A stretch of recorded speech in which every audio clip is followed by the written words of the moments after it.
તો આપણે ભૂતકાળમાં ફોરેસ્ટ ગાર્ડનું જે પેપર લેવામાં આવેલું હતું એનું પેપર સોલ્યુશન જોઈ રહ્યા હતા અને આ પેપર સોલ્યુશન જે છે એ ડિટેલમાં એટલે કે ખૂબ જ વિગતવાર સાથે અને ખૂબ જ વિગતવાર સમજૂતી સાથે જોયેલા હતા. એમાં જેટલા ઓપ્શન આપેલા હોય એ ઓપ્શનનું પણ આપણે ડિટેલમાં સોલ્યુશન જોઈ લેતા હતા, જેના કારણે ભવિષ્યમાં બીજી કોઈ પણ એક્ઝામ આવે તો એમાં એ ક્વેશ્ચન જે છે એ તમે ડીલ કરી શકો. એન્વાયરમેન્ટના પેપર સોલ્યુશન જે છે આપણે જોઈ રહ્યા હતા અને આ એન્વાયરમેન્ટનું પેપર સોલ્યુશન એ આવનારી જે વનપાલ અને વનરક્ષકની જે પરીક્ષા જે છે એની માટે અત્યંત મહત્ત્વનું છે. આની પહેલાં ઓલરેડી એન્વાયરમેન્ટના આજે ફોરેસ્ટ ગાર્ડનું જે પેપર જે છે એના બે પાર્ટ જે છે એ અપલોડ કરી દીધેલા છે. આ ત્રીજો ભાગ છે. તો આજનો જે સૌથી પહેલો પ્રશ્ન છે તો કે ખાસ કરીને ગર્ભાવસ્થા દરમિયાન ગર્ભના વિકાસ માટે કયો ઘટક હાનિકારક છે? ગર્ભાવસ્થા દરમિયાન બાળકનો જ્યારે જન્મ થાય, બાળક જ્યારે માતાના પેટમાં હોય, ગર્ભ અવસ્થા, માતાના પેટની અંદર જ્યારે ગર્ભ ધારણ થઈ રહ્યો હોય, ગર્ભ ધારણ કરેલો હોય, એ દરમિયાન ગર્ભનો વિકાસ થતો હોય, બાળકનો ધીમે ધીમે વિકાસ થતો હોય, તો ત્યારે કયો ઘટક હાનિકારક છે? લેડ, પારો, આર્સેનિક કે કેડમિયમ? તો હવે આમાં થોડી ભૂલ જેવું છે. આનો જવાબ જે છે લેડ અને પારો બંને આવશે. લેડ અને પારો એ બંને સાચા જવાબ છે. કઈ રીતે એ આપણે સમજીએ અને એનું શું કન્ફ્યુઝન જે છે એ બંને આપણે થોડું ડિટેલમાં સમજીએ. આર્સેનિક અને કેડમિયમ શું છે એ પણ આપણે ડિટેલમાં સમજીએ. સૌથી પહેલાં આપણે વાત કરીએ અને સાયન્ટિફિક પર્પઝથી જોઈએ તો લેડ અને પારો બંને જે છે એ હાનિકારક છે. બંને જે છે એ હેવી મેટલ છે. હેવી મેટલ એટલે કે ભારે ધાતુ. ધાતુની અંદર અમુક ભારે ધાતુ હોય, અમુક હલકી ધાતુ હોય. તો લેડ અને પારો એ બંને હેવી મેટલ્સ છે. અને વાત કરીએ લેડ અને પારો બંનેની વાત કરીએ ને તો મર્ક્યુરી એટલે કે જે પારો જે છે ને પારો એ ગર્ભાવસ્થા દરમિયાન જે છે એ બાળકને વધુ નુકસાન કરે છે. કારણ કે પારો જે છે એને ન્યુરોટોક્સિક તરીકે માનવામાં આવે છે. એને ન્યુરોટોક્સિક લક્ષણો ધરાવે છે. ન્યુરોટોક્સિકનો મતલબ શું? કોઈ પણ શબ્દની આગળ ન્યુરો શબ્દ લાગી જાય, ન્યુરો તો ન્યુરો શબ્દ જે છે એ મગજ સાથે જોડાયેલો છે. તમે જોયેલું છે કે ન્યુરોલોજિસ્ટ ડૉક્ટરની અંદર, દવાખાનાની અંદર ન્યુરોલોજિસ્ટ હોય તો એ મગજના સ્પેશિયલ ડૉક્ટર હોય. મગજનું જે આખી સિસ્ટમ હોય એને નર્વસ સિસ્ટમ કહેવાય અથવા ન્યુરલ સિસ્ટમ કહેવાય. ન્યુરલ નેટવર્ક જે છે એની માટે શબ્દ વાપરવામાં આવતો હોય છે. અને ટોક્સિકનો મતલબ શું થાય? ટોક્સિકનો મતલબ એક રીતે ઝેર થાય. ટોક્સિકનો મતલબ શું? ઝેર. અત્યારના સમયમાં એક કહેવામાં આવતું છે કે ટોક્સિક વર્ક કલ્ચર જે છે ઓફિસ કલ્ચર એ ઝેરી હોય, બરાબર, ટોક્સિક, અયોગ્ય હોય, બધા એકબીજાની કાપતા હોય, ઓફિસ પોલિટિક્સ જોવા મળતું હોય, ટોક્સિક રિલેશનશિપ જોવા મળતી હોય, સંબંધની અંદર જે છે એ લોકો એકબીજાની આડી વાતો કરતા હોય, તો એ ટોક્સિક એટલે ઝેર. તો ન્યુરોટોક્સિકના આધારે કીવર્ડ સમજીએ તો ખબર પડે. ન્યુરો એટલે મગજ આરે જોડાયેલું, ટોક્સિક એટલે ઝેર. તો મગજ માટે ઝેર સમાન છે. પારો શું છે? ન્યુરોટોક્સિક એટલે મગજની અંદર મગજ માટે ઝેર સમાન કામ કરે છે. તો એ માની લો કે ગર્ભાવસ્થા દરમિયાન માતાના પેટની અંદર ગર્ભ બની રહ્યો છે, ગર્ભ ધારણ થઈ રહ્યો છે અને એ ગર્ભનો જ્યારે વિકાસ થઈ રહ્યો છે ત્યારે જો માતા પારાના સંસર્ગમાં આવી જાય, મર્ક્યુરીના સંસર્ગમાં આવી જાય, કોઈ એ માતાના શરીરની અંદર પારો એન્ટર થઈ જાય તો શું થાય? તો એના બાળકના મગજ માટે એ ઝેર સમાન ગણાય. બાળકના મગજનો વિકાસ જે છે એ રૂંધાઈ જાય છે અને મગજના વિકાસ ઉપર, ડેવલપમેન્ટ ઓફ બ્રેઇન, એની ઉપર અવળી અસર જે છે પડે છે. તમને એવું થાય કે ભાઈ પારો જે છે એ માતાના શરીરની અંદર જાય કઈ રીતે?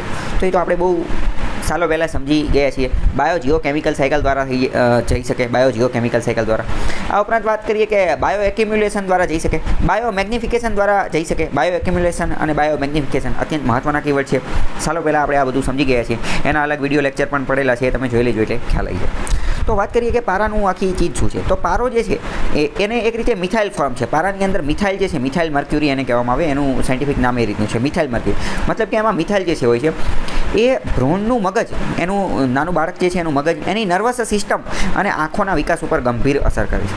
જ્યારે વાત કરીએ કે લેડ શું કરે છે, તો લેડ જે છે ને એ પણ બાળકને અસર તો કરે જ છે, બાળકને નુકસાન તો કરે જ છે, પણ લેડ એ શેને નુકસાન કરે? તો બાળકના હાડકાની અંદર, બાળકના લોહીનું જે સંગ્રહ થતું હોય ને એની અંદર અસર કરે છે, જે એક રીતે માનસિક વિકાસ જે છે ધીરો કરી નાખે છે અને જન્મ પછી બાળકનું આઈક્યુ જે છે એ ઘટાડે છે.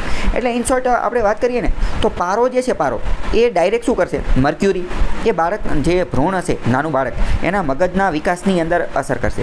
જ્યારે લેડ જે છે ને એ એના હાડકા અને લોહી અને માનસિક વિકાસ ઉપર જે છે એ અસર કરશે. તો મતલબ કે બંને અસર તો કરે જ છે. બેયનું કમ્પેરિઝન કરીએ તો આપણે વાત કરીએ કે લેડ જે છે, લેડ તો એ નર્વસ સિસ્ટમ ઉપર, મગજની સિસ્ટમ ઉપર, હાડકાની અંદર, લોહીની અંદર જે છે એ લોહીના જે પ્લેસેન્ટા જે છે એના દ્વારા સહેલાઈથી આઈક્યુને એ બધાને ઘટાડે છે. ADHD નામની એક બીમારી છે એના લક્ષણો જોવા મળે છે. ADHD આ જે એટેન્શન ડેફિસિટ પ્રકારની એક બીમારી આવે છે, બરાબર. એની ઉપર એક અલગ જ વિડીયો લેક્ચર આપણે બનાવેલો છે, એ પણ તમે જોઈ લેજો, ખ્યાલ આવે. એની ઉપર પ્રશ્ન પણ પૂછાઈ ગયેલો છે. તો એના લક્ષણો જોવા મળે. જ્યારે પારો જે છે નર્વસ સિસ્ટમ, મગજ, જો બંનેમાં નર્વસ સિસ્ટમ તો બંનેમાં છે, બંને નર્વસ સિસ્ટમ ઉપર અસર કરે છે. મગજ ઉપર, આંખ, કાન ઉપર અને પ્લેસેન્ટા દ્વારા સહેલાઈથી મગજના કોષોનું મૃત્યુ કરી શકે છે અને અંધપણ, બ્લાઇન્ડનેસ, બહેરાપણું એવું બધું જોવા મળે છે.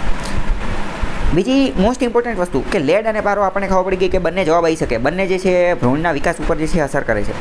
તો બીજો પ્રશ્ન થાય કે લેડ અને પારો એ શરીરની અંદર એન્ટ્રી કઈ રીતે લેશે, પ્રવેશ કઈ રીતે? તો લેડ જે છે ને, લેડ એ પેઇન્ટ હોય, આપણે એશિયન પેઇન્ટ ને એ બધું જે કલર ને એ બધું વાપરતા હોય ને, તો એ કલરના માધ્યમથી, પાઇપના માધ્યમથી એની અંદર જે છે એ લેડ જોવા મળતો હોય. કોની અંદર? પેઇન્ટ, કલર, પેઇન્ટ જે છે એ અને પાઇપ્સ, એની અંદર લેડ જોવા મળતું હોય. અને આ જે પેઇન્ટ્સ ને એ બધા જે છે એ માટીની એની અંદર એનું મિશ્રણ થઈ ગયું હોય, તો એ માટીના માધ્યમથી, માટીની અંદર પેઇન્ટ્સ ઓગળી જાય, પાઇપ્સ છે એની અંદર સંગ્રહિત થઈ ગયા હોય, તો એના માધ્યમથી એ શરીરની અંદર એન્ટ્રી લે છે. તો વાત કરીએ કે પારો, મર્ક્યુરી જે છે એ એનો સોર્સ કયું છે, એનું ઉદ્ભવ સ્થાન કયું છે, એનો મુખ્ય સ્ત્રોત કયો છે? તો એ માછલી ખાવાથી અથવા ઔદ્યોગિક ધુમાડાના સંપર્કમાં આવવાથી જે છે એ આ મર્ક્યુરી, પારો જે છે એ શરીરની અંદર એન્ટ્રી લઈ લે છે. તો બંનેની એન્ટ્રી સ્થાન એ અલગ અલગ છે. તો બીજી આવનારી પરીક્ષામાં એ પ્રશ્ન પૂછી શકે. મર્ક્યુરી, પારો જે છે એ માછલીમાંથી ખાસ કરીને આવતો હોય છે, ખાસ કરીને મોટી માછલીમાંથી એ શરીરની અંદર એન્ટ્રી લેતો હોય છે. મોટી માછલી ખાઈએ તો મર્ક્યુરી, પારો જે છે એ આવી જાય અંદર અને બાળકના ભ્રૂણના વિકાસ ઉપર અસર થતો હોય.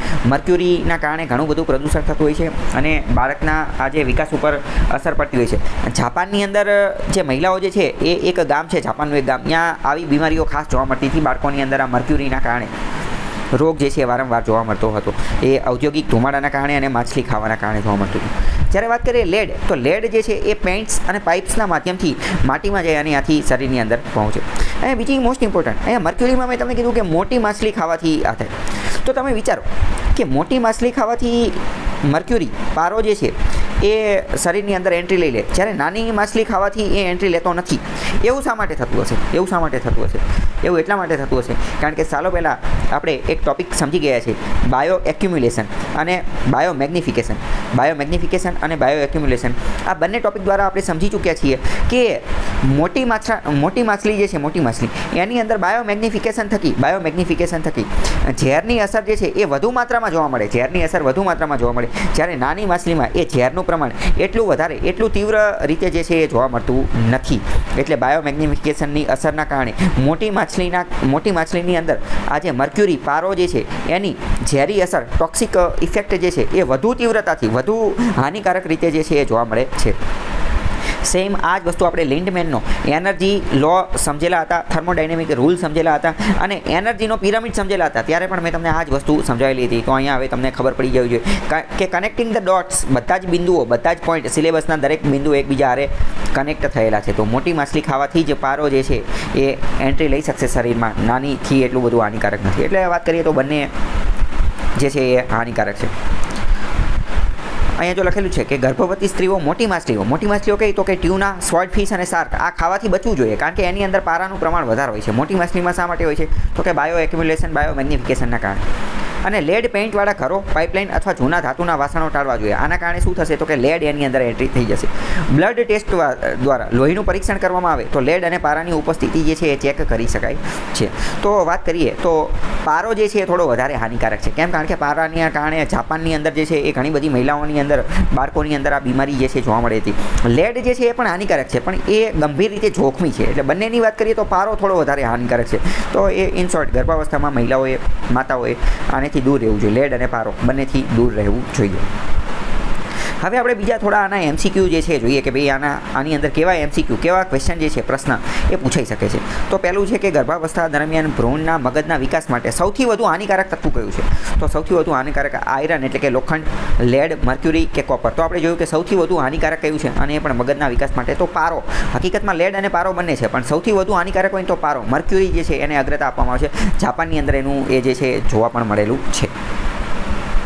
અહીંયા જો આપેલું છે કે મિથાઇલ ફોર્મ, પારો જે છે એની અંદર મિથાઇલ ફોર્મ, મિથાઇલ મર્ક્યુરી એને કહેવામાં આવે, એ પ્લેસેન્ટા દ્વારા ભ્રૂણ સુધી પહોંચે છે. પ્રશ્ન આ પણ પૂછાઈ જાય કે મિથાઇલ મર્ક્યુરી પારો જે છે એ માતાની અંદર, કોઈ પણ વ્યક્તિના શરીરની અંદર માતાથી ભ્રૂણ સુધી નાનું બાળક જે છે એની અંદર કઈ રીતે પહોંચે છે? તો પ્લેસેન્ટા દ્વારા જે છે પહોંચે છે. અને ન્યુરલ ટ્યુબ ડેવલપમેન્ટ એટલે કે મગજનું જે વિકાસ છે, ન્યુરલ એટલે મગજ સાથે જોડાયેલી વસ્તુ, એને ગંભીર રીતે અસર કરે છે, જેના કારણે બાળકના જન્મ બાદ બહેરાપણું એટલે કે ડીફનેસ, અંધપણું એટલે કે આંધળા જે બ્લાઇન્ડનેસ અને બુદ્ધિનો ઘટાડો, આઈક્યુ લેવલમાં ઘટાડો ને એ બધું જોવા મળે છે. તો અહીંયા તમે જોઈ શકો છો કે પારો કઈ રીતે જાય, પહેલાં માછલીની અંદર જાય, મોટી માછલીની અંદર, એને અંદરથી એ મોટી માછલી પ્રેગ્નન્ટ વુમન ખાય એટલે એની અંદર જાય અને એના માધ્યમથી બ્લડની અંદર, પ્લેસેન્ટાની અંદર અને નાના બાળકની અંદર પણ પહોંચી જાય છે. તમે એક રોગનું નામ પણ સાંભળેલું હશે, મિનામાટા ડિસીઝ અથવા મિનામાટા રોગ. આ મિનામાટા રોગ જે છે, મિનામાટા રોગ એ મર્ક્યુરી એટલે કે પારાના કારણે જ થાય છે. યાદ રાખી શકો તમે એમના માધ્યમથી. ઘણી બધી નાની પરીક્ષામાં વારંવાર આ પ્રશ્ન પૂછાયેલો છે કે મિનામાટા ડિસીઝ, મિનામાટા રોગ કોના કારણે થાય છે? તો મિનામાટા રોગ એ મર્ક્યુરી એટલે કે પારાના કારણે થાય છે. એમના કારણે, એમના આધારે યાદ રાખી શકો છો. તમને એવું લાગે કે આ મિનામાટા નામ એને શા માટે આપવામાં આવ્યું? તો એટલા માટે આપવામાં આવ્યું કારણ કે જાપાનનું એક શહેર છે, અને એ જાપાનના શહેરનું નામ જ મિનામાટા છે.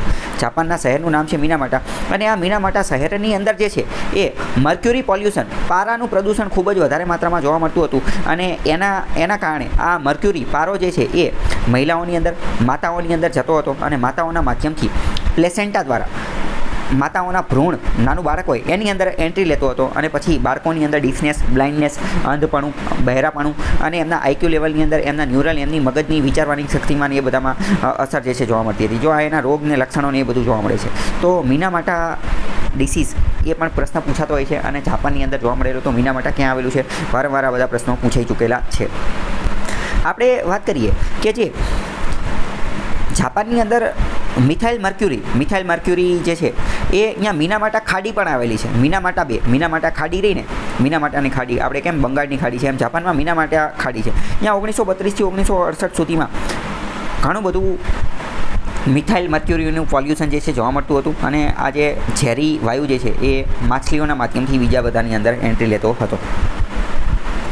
અને આ વસ્તુને ધ્યાનમાં રાખીને તો મિનામાટા કન્વેન્શન જે છે એનું પણ આયોજન કરવામાં આવેલું હતું. આ મિનામાટા કન્વેન્શન જે છે એનું આયોજન જાપાનના મિનામાટા શહેરમાં જ કરવામાં આવેલું હતું.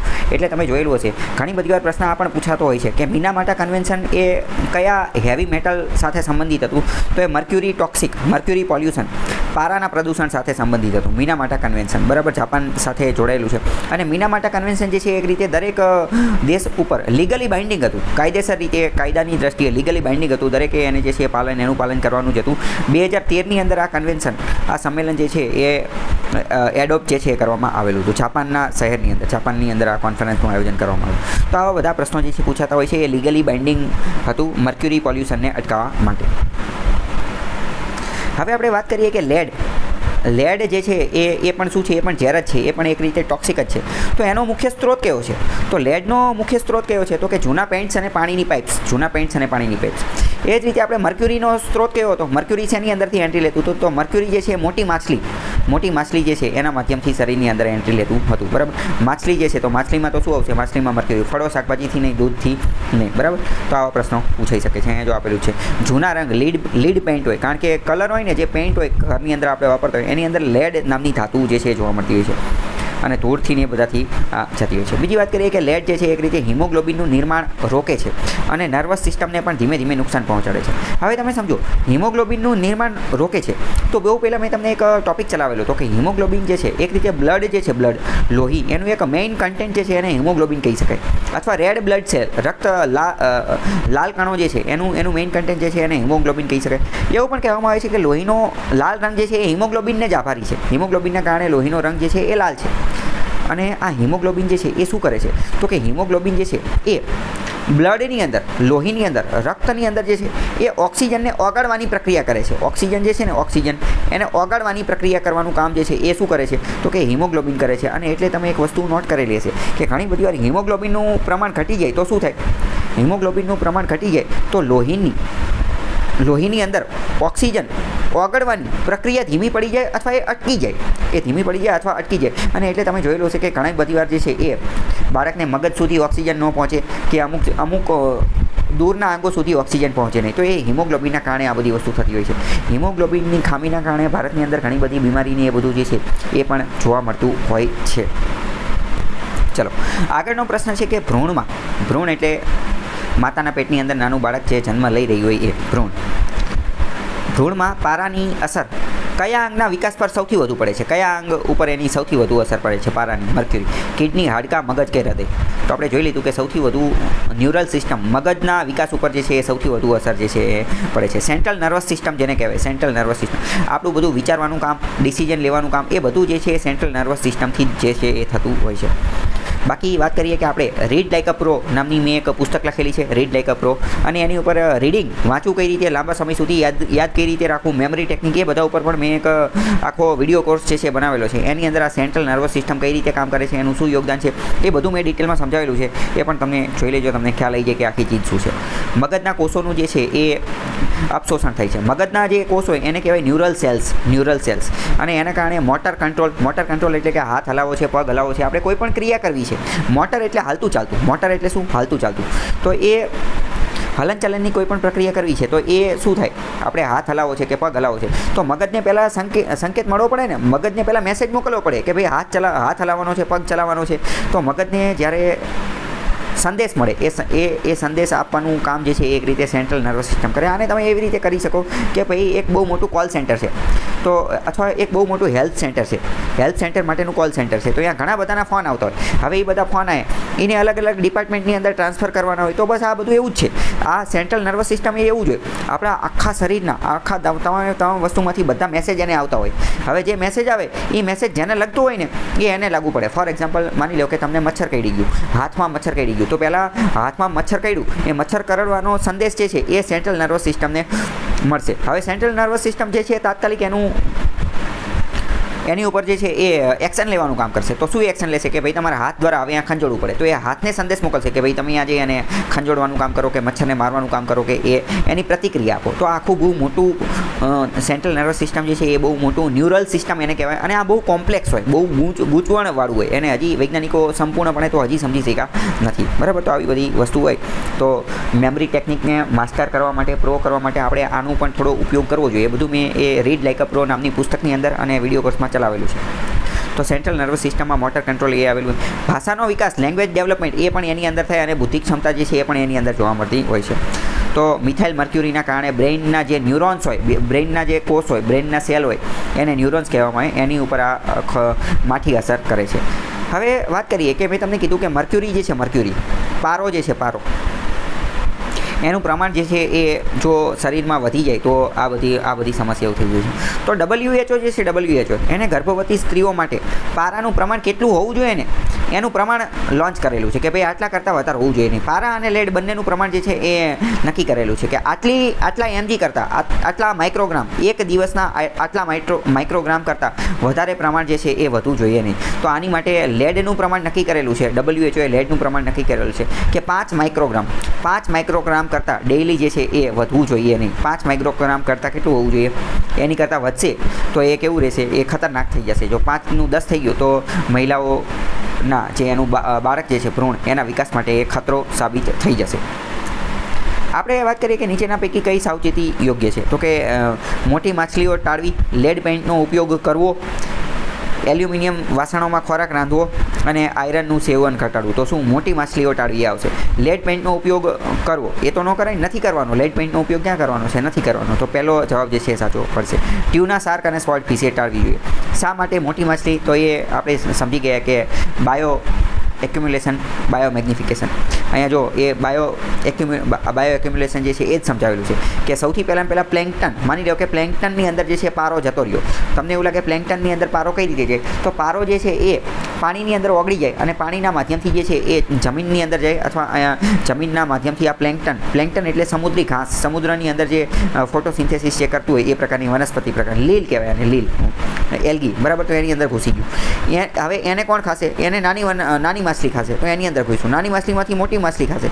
તો નાની માછલીમાંથી મોટી માછલીમાં જ્યારે જશે તો ટોક્સિક ઝેરની માત્રા જે છે એ વધી જશે. કારણ કે આપણે લેન્ડમેનના સિદ્ધાંતમાં પણ સમજેલા હતા બાયો એક્યુમ્યુલેશન જોવા મળશે એટલે. બરાબર. મિથાઇલ મર્ક્યુરી એનું નામ છે. તો આ બધી વસ્તુ તમને ખબર હોવી જોઈએ. મોટી માછલીની અંદર જે છે એનું પ્રમાણ આટલું હોય છે, 10⁶ આજુબાજુનું હોય છે. તો આ બધી વસ્તુ ખબર હોવી જોઈએ. નીચે આ બધું આપેલું છે, તમે જોઈ શકો છો. આપણે બીજી વાત કરીએ તો અહીંયા જે કેમિકલ પોલ્યુશન પ્રદૂષણ જે જોવા મળે એ મિથાઇલ મર્ક્યુરી, એનું એક્ઝેક્ટ નામ શું છે? Methyl mercury. આ મિથાઇલ મર્ક્યુરીનું અમુક વાર જે છે એ અણુસૂત્ર પણ પૂછાયેલું છે. તો મિથાઇલ મર્ક્યુરીનું અણુસૂત્ર છે CH3Hg. CH3Hg. મર્ક્યુરી એટલે પારો. પારાની સંજ્ઞા છે કેમિસ્ટ્રીની અંદર Hg.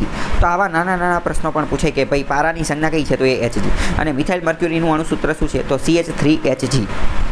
અને પ્લેસેન્ટા દ્વારા એ ગર્ભમાં જઈ અને નર્વસ સિસ્ટમને નુકસાન પહોંચાડે છે. તો પ્લેસેન્ટા કીવર્ડ પણ મહત્વનું છે. હવે વાત કરીએ કે આપણો પ્રશ્ન હતો એ પ્રશ્નની અંદર એક ઓપ્શન આર્સેનિક પણ આપેલો હતો. આર્સેનિક, બરાબર. તો આર્સેનિકથી કઈ બાળકને એને કોઈ એટલું નુકસાન થતું નથી. આર્સેનિકનું મુખ્ય પ્રમાણ ક્યાં જોવા મળે છે? તો આર્સેનિકના કારણે ગ્રાઉન્ડ વોટર, ભૂગર્ભ જળ જે છે એ પ્રદૂષિત થતું હોય છે. આર્સેનિક જે છે, જમીનની અંદર આર્સેનિકનું પ્રમાણ વધી જાય તો આર્સેનિક એક રીતે પ્રદૂષક, પોલ્યુટન્ટનું કામ કરે છે. અને એ જમીનની અંદર જે ભૂગર્ભ જળ રહેલું હોય, ગ્રાઉન્ડ વોટર રહેલું હોય ને, એને ખરાબ કરી નાખે છે, એને દૂષિત કરી નાખે છે. આપણે વાત કરીએ તો હમણાં થોડા સમય પહેલાં નીતિ આયોગનો રિપોર્ટ આવેલો હતો અને બીજો એન્વાયરમેન્ટ મિનિસ્ટ્રીનો પણ રિપોર્ટ આવેલો હતો કે બે ઓફ બેંગાલ, બંગાળની ખાડીની આજુબાજુના વિસ્તાર, એટલે કે બંગાળને, ઝારખંડને, આ બધા જે છે ત્યાંનું પાણીનું ટેસ્ટિંગ, ગ્રાઉન્ડ વોટરનું જે ટેસ્ટિંગ કરવામાં આવ્યું, લેબોરેટરીનું ટેસ્ટિંગ કરવામાં આવ્યું, તો જાણવા મળ્યું કે એમાં આર્સેનિકની માત્રા ખૂબ જ હાઈ, વેરી હાઈ, ખૂબ જ વધારે માત્રામાં જોવા મળ્યું. હવે તમે વિચારીને કહો કે આ પાણીની અંદર આર્સેનિકની માત્રા ખૂબ વધારે પ્રમાણમાં જોવા મળી, એનો મતલબ શું? એનો મતલબ એમ કે આ પાણી કેવું છે? તો કે પ્રદૂષિત, વેરી પોલ્યુટેડ, વેરી ટોક્સિક. આ પાણી પીવા યોગ્ય નથી. અને જો કોઈ વ્યક્તિ આ પાણી પીવે છે તો એના શરીરની અંદર પણ આર્સેનિક એન્ટ્રી લઈ લેશે. એના શરીરની અંદર આર્સેનિક જે છે એ જતું રહેશે અને પછી એ એના શરીરને નુકસાન પહોંચાડશે.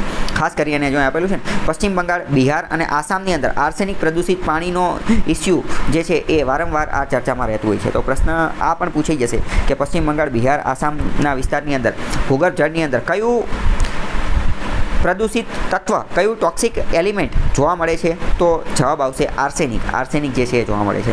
ગ્રાઉન્ડ વોટર પોલ્યુટન્ટ, એને પોલ્યુટ કરી નાખે.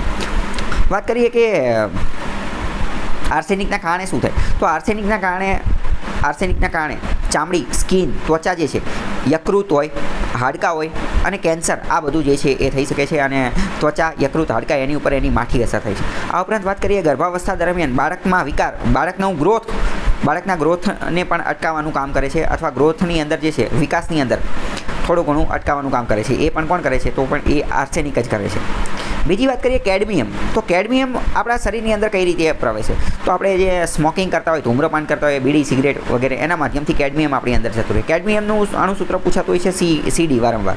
પ્રદૂષિત ખોરાક ખાવાથી, પોલ્યુટન્ટ ખોરાક, ટોક્સિક ખોરાક ખાવાથી, ઔદ્યોગિક કચરાથી ને એ બધાથી કેડમિયમ આપણા શરીરની અંદર જતું રહેતું હોય છે. કેડમિયમના કારણે શું થાય? તો કેડમિયમના કારણે મોસ્ટ ઇમ્પોર્ટન્ટ હાડકાં જે છે એ દુબળા પડી જાય, હાડકાં જે છે એ નબળા પડી જાય, તાત્કાલિક બટકી જાય, હાડકાં જે છે એ નબળા પડી જાય. અને કેડમિયમના કારણે એક રોગ થાય છે. એ રોગનું નામ વારંવાર પરીક્ષામાં પૂછાય છે. UPSCની અંદર આ પ્રશ્ન પૂછાઈ ગયો છે કે કેડમિયમના કારણે કયો રોગ થાય છે? એ રોગનું નામ છે ઇટાઈ ડિસીઝ. ઇટાઈ નામનો રોગ જે છે એ કેડમિયમના કારણે થાય છે. કેડમિયમના કારણે મોસ્ટ ઇમ્પોર્ટન્ટ પ્રશ્ન પૂછાઈ જશે આમાં, કેડમિયમના કારણે કયો રોગ? તો કે ઇટાઈ. આમાં તમને અલગ અલગ ઓલું જોડકું પણ આપી શકે કે કેડમિયમના કારણે કયો થાય, મર્ક્યુરી, પારાના કારણે કયો થાય, બીજો આપેલું એના કારણે કયો થાય. તો મિથાઇલ મર્ક્યુરી જે છે CH3Hg, એના કારણે કયો રોગ થાય છે? તો આપણે જોયું એના કારણે મીનામાટા રોગ નામનો રોગ થાય છે. કેડમિયમના કારણે કયો થાય છે? તો કે ઇટાઈ નામનો રોગ જે છે એ થાય છે. આ પણ ગર્ભાવસ્થા દરમિયાન પ્લેસેન્ટલ ફંક્શન જે છે એ ઘટાડે છે. એટલે કે પોષણ જે છે એ બાળકને ઓછું મળે છે. બાળકને પોષણ જે છે એ ઓછું મળે છે. આ ઉપરાંત વાત કરીએ કે નાઇટ્રસ ઓક્સાઇડ અથવા કાર્બન મોનોક્સાઇડ, એ પણ ગર્ભ ઉપર અસર કરે છે. એ શું કરે છે? તો એ ઓક્સિજનનો સપ્લાય ઘટાડે છે. આપણે બહુ સાલો પહેલાં આ ટોપિક જે છે એ મેં તમને ચલાવેલો હતો. આ ટોપિક કાર્બન મોનોક્સાઇડવાળો, CO એટલે કાર્બન મોનોક્સાઇડ, એ ક્યારે ચલાવેલો હતો? એ અત્યારે પણ થોડો ઘણો ચલાવી દીધો. કે હિમોગ્લોબિન શું કરે છે? તો કે હિમોગ્લોબિન જે છે, હિમોગ્લોબિન એ ઓક્સિજન બ્લડમાં એનું ઓગળવાનું કામ કરે છે. ઓક્સિજનને બ્લડમાં ઓગળવાનું કામ કરે છે. અને કાર્બન મોનોક્સાઇડ જે છે એ અસરને જ નાબૂદ કરે છે. હિમોગ્લોબિનનું પ્રમાણ ઘટાડે છે. અને અથવા તો હિમોગ્લોબિનની ઓક્સિજન ઓગાળવાની પ્રક્રિયા જે છે એને ધીમી પાડી દે છે. હવે તમે વિચારો કે એને ધીમી પાડી દે તો એનો મતલબ એ છે ને કે ઓક્સિજનનો સપ્લાય ઘટાડશે. ઓક્સિજનનો સપ્લાય, કાર્બન મોનોક્સાઇડનું સૌથી મોટું નુકસાન એ છે. તો આવા બધા ફેક્ટ યાદ રાખી લેવાના, તમને કામ લાગશે. N2O પણ એ જ કામ કરે છે. કાર્બન મોનોક્સાઇડ હિમોગ્લોબિન સાથે જોડાઈને કાર્બોક્સી હિમોગ્લોબિન બનાવે છે. હવે તમે વિચારો કાર્બન મોનોક્સાઇડ એ હિમોગ્લોબિન સાથે જોડાય અને કાર્બોક્સી હિમોગ્લોબિન બનાવી દે. હવે કાર્બોક્સી હિમોગ્લોબિન બની ગયું તો એના કારણે ઓક્સિજન જે છે એની ઘટ સર્જાશે. ઓક્સિજન જે છે એ બધી જગ્યાએ પહોંચી શકશે નહીં. તો ભારે ધાતુઓનો પ્રભાવ જે છે હેવી મેટલ એના પ્રભાવને ઘટાડવું જોઈએ. આની માટે સૌથી પહેલું શું કરવું જોઈએ? પોષણ સુધારવું જોઈએ. પ્રદૂષિત સ્ત્રોતને એ બધું જે છે ટાળવું જોઈએ. બીજી વાત કરીએ, મેં તમને કીધું કે મિનામાટા કન્વેન્શન જે છે કોની માટે હતું? તો કે મર્ક્યુરી માટે હતું, પારા માટે હતું.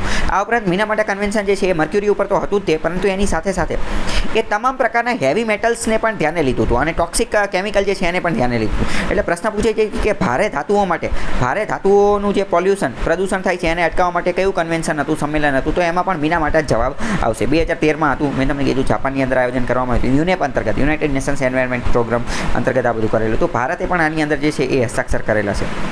આર્સેનિકના કારણે કયો રોગ થાય છે? તો આર્સેનિકના કારણે જે છે એ આર્સેનિકોસિસ થાય છે. આર્સેનિક એ શું કરે છે? તો કે ગ્રાઉન્ડ વોટર, ભૂગર્ભ જળ જે છે એને દૂષિત કરી નાખે છે. લાંબા સમય સુધી પાણી ન પીવાથી આ બધું આર્સેનિકોસિસ જે છે થાય છે. ઇટાઈ કોના કારણે થાય છે? તો એ કેડમિયમના કારણે થાય છે. અને આ ઇટાઈ કેડમિયમના કારણે થતો રોગ એ પણ જાપાનમાં જ જોવા મળેલો હતો. હાડકાં અને કિડનીને નુકસાન કરે છે. ઇટાઈ પણ જાપાનનો રોગ છે અને મિનામાટા જે છે એ પણ યાનો જ રોગ છે. ગર્ભવતી સ્ત્રીઓએ પારાથી પ્રદૂષિત ખોરાક ટાળવાની કેમ સલાહ આપવામાં આવે છે? તો એ બધું આપણે ઓલરેડી ડિસ્કસ કરી નાખ્યું. બીજો એક એની જેવો જ રોગ છે બ્લુ બેબી સિન્ડ્રોમ. પ્રશ્ન પૂછાઈ જશે બ્લુ બેબી સિન્ડ્રોમ એ કયા પ્રદૂષકના કારણે થાય છે? તો એ NO3 નાઇટ્રેટ્સના કારણે થાય છે. નાઇટ્રેટ્સ જે છે એના કારણે થાય છે. પીવાના પાણીની અંદર નાઇટ્રેટ્સ જો વધી જાય પીવાના પાણીની અંદર, તો નાઇટ્રેટ્સ શું કરે? પીવાના પાણીની અંદર એક ઝેર બનાવી દે અને શરીરમાં મિથેમોગ્લોબિન વધારી દે. મિથેમોગ્લોબિન, અને એના કારણે પણ બાળકના લોહીની અંદર ઓક્સિજનનું પ્રમાણ ઓછું થઈ જાય. એટલે બાળકની ત્વચા એક રીતે બ્લુ જેવી થઈ જાય, અને બ્લુ જેવી થઈ જાય એટલે તો એને બ્લુ બેબી સિન્ડ્રોમ કહેવામાં આવે છે. પ્રશ્ન પૂછાઈ જશે બ્લુ બેબી સિન્ડ્રોમ તો નાઇટ્રેટ્સના કારણે. તો મેં તમને કીધું એ રીતે આનું ડાયરેક્ટ જોડકું આપી દેશે કે કેડમિયમના કારણે શું? તો કે ઇટાઈ. પારા મર્ક્યુરીના કારણે શું? તો કે મિનામાટા. બ્લુ બેબી સિન્ડ્રોમ કોના કારણે? તો કે નાઇટ્રેટ્સના કારણે. આર્સેનિકના કારણે શું? તો કે આર્સેનિકોસિસ. તો આવા બધા પ્રશ્નો વારંવાર પૂછાતા હોય છે. મોસ્ટ ઇમ્પોર્ટન્ટ આવું, બરાબર. અહીંયા આખું એક રિવિઝન માટે પણ આપેલું છે કે મર્ક્યુરી એ ફિશના એના કારણે થાય, બ્રેનને નુકસાન પહોંચાડે. આર્સેનિક એ ગ્રાઉન્ડ વોટરને નુકસાન પહોંચાડી દે. કેડમિયમ જે છે એ ઇટાઈ રોગ જોવા મળે. ટોબેકો ને એવું બધું સ્મોકિંગના એના કારણે થાય. એ બોન, હાડકા, કિડની એ બધા નુકસાન પહોંચાડે. લીડ જે છે લીડ એ પેઇન્ટ અને ફ્યુલને એ બધામાં જોવા મળે. નર્વસ સિસ્ટમને નુકસાન પહોંચાડે. નાઇટ્રેટ્સ જે છે એના કારણે બ્લુ બેબી સિન્ડ્રોમ જે છે જોવા મળે. એ બાળકોને નુકસાન પહોંચાડે. બાળકની ત્વચા જે છે એ કેવી થાય? બ્લુ જેવી થઈ જાય, નીલી જેવી થઈ જાય. ઓક્સિજન, બ્લડની અંદર ઓક્સિજનની ડેફિશિયન્સી, ખામી જે છે એ કરી નાખે. તો આ પ્રશ્નો વારંવાર પૂછાય છે. આગળનો પ્રશ્ન છે કે ખાણકામ પ્રવૃત્તિઓ, માઇનિંગ એક્ટિવિટીઝ, એની પ્રાથમિક પર્યાવરણીય અસરમાંની એક કઈ છે? એટલે કે એન્વાયરમેન્ટલ ઇમ્પેક્ટ. ખાણકામના કારણે પર્યાવરણમાં કઈ અસર જોવા મળે છે? જૈવ વૈવિધ્યમાં વધારો થાય, બાયોડાયવર્સિટીમાં વધારો થાય. તો વધારો થોડી થાય, એ તો ઘટાડો થવાનો છે. નેગેટિવ ઇમ્પેક્ટ હોય ને આની તો. પાણીની ગુણવત્તામાં સુધારો થાય. પાણીની ગુણવત્તામાં સુધારો થોડી થાય, એ તો ઘટાડો થવાનો છે ને, ઘટશે. પાણીમાં અમુક ટોક્સિક પોલ્યુટન્ટ પ્રદૂષિત થશે પાણી. ગ્રીન હાઉસ વાયુઓના ઉત્સર્જનમાં ઘટાડો થાય, તો ઘટાડો થોડી થશે, એ તો વધારો થશે ને. ગ્રીન હાઉસ વાયુ એટલે કે GHG, 6 જેટલા અલગ અલગ પ્રકારના ગ્રીન હાઉસ વાયુ છે. કાર્બન ડાયોક્સાઇડ, સલ્ફર હેક્સાફ્લોરાઇડ, આ બધા અલગ અલગ ક્લોરોફ્લોરોકાર્બન, હાઇડ્રોફ્લોરોકાર્બન, આ બધા ગ્રીન હાઉસ વાયુઓ છે. તો એના ઉત્સર્જનમાં તો વધારો થશે, ઘટાડો થોડી થશે. આવાસનો વિનાશ અને વિભાજન. આવાસનો વિનાશ અને વિભાજન, તો એ સાચો જવાબ છે. હકીકતમાં આ ગૂગલ ટ્રાન્સલેટ મારેલું છે, ખબર પડે નહીં કે શું કહેવા માંગે છે. હકીકતમાં આનો સાચો મતલબ આ શું કહેવા માંગે છે? આવાસ વિનાશ એટલે શું? આવાસ વિનાશ માટેનો યોગ્ય કીવર્ડ છે ઇંગ્લિશમાં હેબિટેટ ડિસ્ટ્રક્શન. અને વિભાજન એટલે શું? તો કે હેબિટેટ ફ્રેગમેન્ટેશન. હેબિટેટ ડિસ્ટ્રક્શન અને હેબિટેટ ફ્રેગમેન્ટેશન, આ એનું સાચો કીવર્ડ છે. પણ ગૂગલ ટ્રાન્સલેટરના કારણે ખબર ન પડે કે શું કહેવા માંગે છે. હેબિટેટ ડિસ્ટ્રક્શન એટલે શું? હેબિટેટ એટલે શું પહેલાં એ ખબર હોવી જોઈએ. તો હેબિટેટ એટલે આપણે એન્વાયરમેન્ટના લેક્ચરની અંદર સાલો પહેલાં સમજી ચૂક્યા છીએ. હેબિટેટને એકદમ દેશી ભાષામાં કહેવાય રહેઠાણ. રહેવા માટેની જગ્યા, પ્રાણીઓના રહેવા માટેની જે જગ્યા હોય એને કહેવાય એનું હેબિટેટ. ગીર લાયન, સિંહ જે છે, સિંહ એનું હેબિટેટ કેવું છે? તો ગીરનું જંગલ એ એનું હેબિટેટ છે, બરાબર. વાત કરીએ કે બ્લેક બક, કાળિયારનું રહેઠાણ કેવું છે? તો કે કાળિયારનું રહેઠાણ કેવું છે? વેળાવદર, ભાવનગરનો જે નેશનલ પાર્ક જે છે એ છે. ચિત્તાનું રહેઠાણ કેવું છે, હેબિટેટ કેવું છે, તો કે કુનો નેશનલ પાર્ક. તો એ શું કહેવાય, એને હેબિટેટ કહેવાય. હવે માની લો કે કોઈ પ્રાણી, ફ્લોરા, ફાઉના, સ્પીસીસ, પ્રજાતિ એનું કોઈ હેબિટેટ છે, આ હેબિટેટનો જ વિનાશ થઈ જાય, એ જ ગાયબ થઈ જાય, એ જ ડિસ્ટ્રક્ટ થઈ જાય, એનો જ વિનાશ થઈ જાય, તો પછી શું થઈ છે, તો એનું અસ્તિત્વ જે છે ખતરામાં આવી જશે ને. તો ખાણકામ પ્રવૃત્તિ માઇનિંગ કરવામાં આવશે તો માઇનિંગના કારણે એનું હેબિટેટ ડિસ્ટ્રક્ટ થશે કે નહીં થાય. કોઈ જંગલ છે, એ જંગલની અંદર માઇનિંગ એક્ટિવિટી ચાલુ કરી દીધી, તો એના કારણે શું થશે, માઇનિંગ એક્ટિવિટીના કારણે એ જે પ્રાણી, એ જે સ્પીસી, એ પ્રજાતિ જે છે એનું આવાસ, એનું હેબિટેટ જે છે એ ગાયબ થઈ જશે ને. આપણે વાત કરીએ કે હિમાલયની અંદર ઘણી બધી બાયોડાયવર્સિટી, જૈવ વિવિધતા આવેલી છે. થોડા ટાઈમ પહેલાં અહીંયા લિથિયમના ભંડાર મળેલા હતા. હવે માની લો કે લિથિયમના ભંડાર માટે અહીંયા માઇનિંગ કરવામાં આવશે, તો જે જગ્યાએ માઇનિંગ કરવામાં આવશે ત્યાં જે સ્પીસીસ, પ્રજાતિ રહેતી હશે એનું આવાસ, એનું હેબિટેટ જે છે એ ડિસ્ટ્રક્ટ થશે કે નહીં થાય, તો કે ઓબ્વિયસલી થશે. બરાબર. તો આ આખું થઈ ગયું શું કે હેબિટેટ ડિસ્ટ્રક્શન, કે એનું આખું હેબિટેટ, આવાસ, રહેવાસ, એનું રહેઠાણ જે છે એ જ ગાયબ થઈ જાય, એનો જ વિનાશ થઈ જાય. તો પ્રશ્ન થાય કે આ વિભાજન એટલે શું? હેબિટેટ ફ્રેગમેન્ટેશન એને કહેવાય, હેબિટેટ ફ્રેગમેન્ટેશન.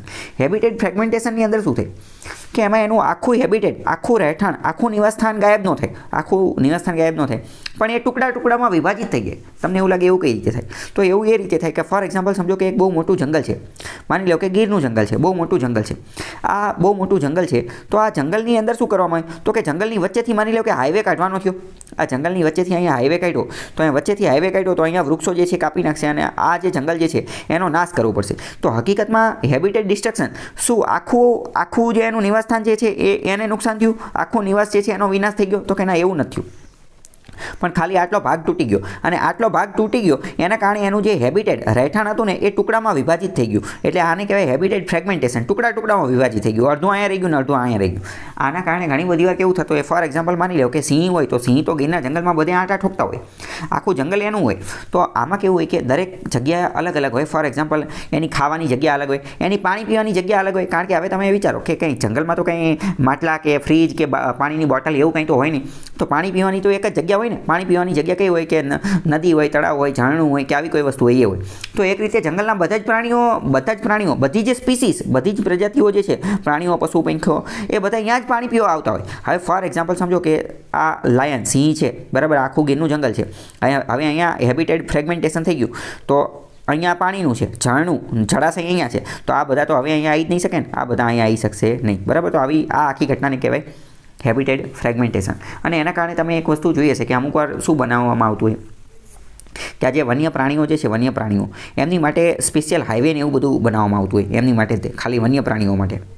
તો ઇન શોર્ટ, મોસ્ટ ઇમ્પોર્ટન્ટ, આવાસ વિનાશ એટલે કે હેબિટેટ ડિસ્ટ્રક્શન અને આવાસ વિભાજન એટલે કે હેબિટેટ ફ્રેગમેન્ટેશન, આ બંને જે છે એ કોના કારણે થાય? માઇનિંગ એક્ટિવિટીના કારણે થાય. કારણ કે માઇનિંગ જ્યારે જમીનની અંદર ખોદકામ કરે તો આ બંને વસ્તુ જોવા મળે છે. બહુ પહેલાં યુપીએસસીની અંદર એક પ્રશ્ન પૂછેલો હતો કે કચ્છ જે છે, કચ્છ, અહીંયા એક પ્રજાતિ જોવા મળે છે. એકવાર પ્રશ્ન એ પૂછ્યો હતો કે અહીંયા કઈ પ્રજાતિ જોવા મળે છે? તો એ છે ઇન્ડિયન વાઇલ્ડ એસ, જેને આપણે ઘુડખર કહીએ અથવા જંગલી ગધેડો કહીએ. ઇન્ડિયન વાઇલ્ડ એસ, જંગલી ઘુડખર અથવા જંગલી ગધેડો ક્યાં જોવા મળે છે? કચ્છની અંદર. કચ્છની અંદર આપણે એનું અભયારણ્ય પણ આવેલું છે.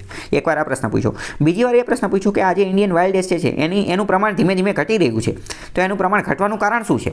હવે કોઈ પણ પ્રાણીનું ઘટવાનું કારણ જે છે એ અલગ અલગ હોઈ શકે. એક એ બની શકે કે એનો શિકાર વધુ થતો હોય, બીજું એ થઈ શકે કે એનો શિકાર કરવાવાળી જે પ્રજાતિ જે છે એનું પ્રમાણ વધી ગયું હોય. એક પ્રમાણે એ હોઈ શકે કે અહીંયા પ્રદૂષણ થયેલું હોય, ઘણા બધા કારણ હોઈ શકે. તો પ્રશ્ન એમાં એવો પૂછેલો હતો કે ઇન્ડિયન વાઇલ્ડ એસનું વસ્તી ઘટી રહી છે, તો એનું કારણ શું છે? તો એનું કારણ આ જ હતું, habitat destruction and habitat fragmentation. કારણ કે કચ્છની અંદર ઇન્ડસ્ટ્રીયલ એક્ટિવિટી હવે વધી ગઈ છે, ઔદ્યોગિક બધી વસ્તુઓ વધી ગઈ છે, તો એના કારણે જે ઇન્ડિયન વાઇલ્ડ એસ એ ખતરામાં આવી ગયા છે. જંગલી ગધેડા અથવા ઘુડખર આપણે જેને કહીએ એનું અભયારણ્ય પણ ત્યાં છે. તો આ પ્રશ્ન ઓલરેડી પૂછાઈ ગયેલા છે. આ એની જેવો જ પ્રશ્ન હતો. તો ખાણકામ, માઇનિંગથી આ બધી વસ્તુ થશે. આગળનો પ્રશ્ન છે કે વાતાવરણમાંથી કયો ગ્રીન હાઉસ ગેસ જે છે એને શોષીને સંગ્રહિત કરી અને આબોહવા પરિવર્તન ઘટાડવામાં જંગલો મહત્ત્વની ભૂમિકા ભજવે છે? તો કે ગ્રીન હાઉસ ગેસ ઘણા બધા છે, બરાબર. મિથેન એ ગ્રીન હાઉસ ગેસ જ છે, નાઇટ્રસ ઓક્સાઇડ, ઓઝોન, આ બધા ગ્રીન હાઉસ ગેસ જ છે. તો એને શોષીને સ્પોન્જની જેમ શોષી લે અને સંગ્રહ કરી લે અને આબોહવા પરિવર્તન, ક્લાઇમેટ ચેન્જને ઘટાડવામાં જંગલો શું કામ કરે છે? તો કયા ગ્રીન હાઉસ ગેસને શોષે છે? તો કે કાર્બન ડાયોક્સાઇડને શોષી લે છે. સાલો પહેલાં આપણે આ બધું ભણી ગયા છીએ કે ફોટોસિન્થેસિસ, પ્રકાશ સંશ્લેષણની પ્રક્રિયા માટે વાતાવરણમાંથી વૃક્ષો જે છે એ શું કરે, કાર્બન ડાયોક્સાઇડ લઈ લે અને એનો ખોરાક બનાવવા માટે ઉપયોગ કરે અને કાર્બન ડાયોક્સાઇડમાંથી શું કરે, એનર્જી બનાવે છે. કઈ એનર્જી બનાવે છે? તો કે કાર્બન ડાયોક્સાઇડનું એ રૂપાંતર કરી નાખે કોની અંદર? તો કે ગ્લુકોઝની અંદર. અને ગ્લુકોઝનું અણુસૂત્ર CHO 6 આવું છે. ગ્લુકોઝનું અણુસૂત્ર શું? તો કે CHO 6 C6H12O6. આ પ્રશ્ન પણ વારંવાર પૂછાઈ ગયેલો છે. ઓકે, ચલો હવે આગળનો પ્રશ્ન છે કે ઐતિહાસિક પેરિસ કરાર, પેરિસ એગ્રીમેન્ટ જે થયેલો હતો વર્ષ 2015ની અંદર, આને હિસ્ટોરિકલ માનવામાં આવે છે. શા માટે ઐતિહાસિક છે એ પણ આપણે જોઈએ. આ સદીમાં વૈશ્વિક તાપમાન વધારાને ગ્લોબલ એવરેજ ટેમ્પરેચર જે છે, વૈશ્વિક સરેરાશ તાપમાન GAT, ગ્લોબલ એવરેજ ટેમ્પરેચર, એ જે વધી રહ્યું છે એને ઘટાડવા માટે અથવા એને કંટ્રોલમાં રાખવા માટે આ કરાર કરવામાં આવેલો હતો. આ કરારની અંદર વિશ્વના બધા દેશો 2015માં પેરિસ ખાતે ભેગા થયા અને નક્કી કર્યું કે ગ્લોબલ એવરેજ ટેમ્પરેચર જે વધી રહ્યું છે ને GAT, એને ઘટાડવા માટે કંઈક કરવું પડશે. તો કે એને કેટલું ઘટાડશું, કેટલા ડિગ્રી સુધી ઘટાડશું, એ જ પ્રશ્ન કે ખાલી જગ્યા સેલ્સિયસથી નીચે રાખી ને આબોહવા પરિવર્તન, ક્લાઇમેટ ચેન્જ, એના ખતરા સામે વૈશ્વિક પ્રતિભાવને મજબૂત કરવાની બધા દેશોને તક પૂરી પડે છે. તો એ કેટલું નક્કી કર્યું હતું? તો અહીંયા વાત કરી હતી કે ઐતિહાસિક પેરિસ કરારની અંદર એવું નક્કી કર્યું હતું. અહીંયા જવાબ ખોટો આપેલો છે. આ બધા આ ખોટા છે, ઓપ્શન એ ખોટા છે અને જવાબ એ ખોટા છે. પેરિસ કરારની અંદર એવું નક્કી કરેલું હતું કે ગ્લોબલ એવરેજ ટેમ્પરેચર એ 2 ડિગ્રી સેન્ટીગ્રેડ, આની કરતાં આપણે એને વધવા દઈશું નહીં. 2 ડિગ્રી સેન્ટીગ્રેડ કરતાં વધવા દઈશું નહીં. અમુક દેશો એવું કીધું કે 2 ડિગ્રી તો બહુ જોરદાર ટાર્ગેટ છે, ત્યાં સુધી તો ન પહોંચી શકે, એટલે કે એક રેન્જ આપો. તો કે 1.5 ડિગ્રી સેન્ટીગ્રેડ કરતાં વધવા દેવાનું નહીં, બરાબર. એટલે કે બે ટાર્ગેટ રાખ્યા હતા એમને. 1.5 ડિગ્રી સેન્ટીગ્રેડ કરતાં વૈશ્વિક તાપમાન ન વધવું જોઈએ. અને માની લો કાલો 1.5 ડિગ્રીથી વધી ગયું તો પછી કે 2થી તો નહીં જ વધવા દેવાનું. 2 ડિગ્રી સેન્ટીગ્રેડ આ તો મેક્સિમમ લિમિટ, 2 ડિગ્રી સેન્ટીગ્રેડ કરતાં વધવા દેવાનું નહીં. તો આવી વાતો જે છે એ એની અંદર કરવામાં આવેલી હતી. પ્રશ્ન થાય કે ભાઈ આ ગ્લોબલ એવરેજ ટેમ્પરેચર જે છે એ કેટલું ન વધવું જોઈએ? તો કે 1.5 ડિગ્રી સેન્ટીગ્રેડ કરતાં વધવું જોઈએ નહીં. અને વધી જાય તો કે 2 ડિગ્રી સેન્ટીગ્રેડ કરતાં વધવું જોઈએ નહીં. ફોર એક્ઝામ્પલ સમજો કે global average temperature 25 degree centigrade હોય, global average temperature 25 degree centigrade હોય તો આનું 2 એટલે કેટલું થાય? તો કે 27 ડિગ્રી સેન્ટીગ્રેડ કરતાં વધવું જોઈએ નહીં. 27 ડિગ્રી સેન્ટીગ્રેડ કરતાં વધવું જોઈએ નહીં. હવે તમને પ્રશ્ન થાય કે તમે 25 ડિગ્રીનું ઉદાહરણ લીધું, પણ આપણું તાપમાન તો અમુક વાર 40, 45, 47, 49, 50 એ પહોંચી જાય છે ઉનાળાની અંદર. તો અહીંયા તમે સમજો આ એની વાત નથી. આ તો ગ્લોબલ એવરેજ ટેમ્પરેચર આખા વિશ્વના જેટલા પણ દેશો જે છે એ બધાનું સરેરાશ ટેમ્પરેચર જે છે એ લેવાનું હોય. સરેરાશ એ તો કઈ રીતે લેવાય? આપણું ભલે 50 હોય, 60 હોય, એનાથી શું લેવા દેવા? ગણિતની અંદર, મેથ્સની અંદર સરેરાશ એવરેજનો ટોપિક આવે તો એ શું સમજાવે છે કે સરેરાશને સૌથી વધુ એની યારે શું લેવા દેવા? એ તો આખા વિશ્વના જેટલા પણ દેશો જે છે એ બધાના જે ટેમ્પરેચર જે છે એ બધાનો સરવાળો કરી અને છેદમાં જે આંકડો આવતો હશે એ મૂકીને જે આવે એને ધ્યાને લેશે, બરાબર. તો 25 ડિગ્રીની આજુબાજુ એ સરેરાશ ટેમ્પરેચર રહેતું હોય છે. અને જે પેરિસ કરાર જે છે એની અંદર પહેલી વાર એવું નક્કી કર્યું કે આજે ગ્લોબલ વોર્મિંગ થઈ રહ્યું છે, પૃથ્વીનું તાપમાન જે વધી રહ્યું છે, કયું ગ્લોબલ એવરેજ ટેમ્પરેચર, વૈશ્વિક સરેરાશ તાપમાન, એને કંટ્રોલમાં રાખવું પડશે. કેટલું કંટ્રોલમાં રાખશું? તો કે 1.5 ડિગ્રી સેન્ટીગ્રેડ અથવા તો 2 ડિગ્રી સેન્ટીગ્રેડ.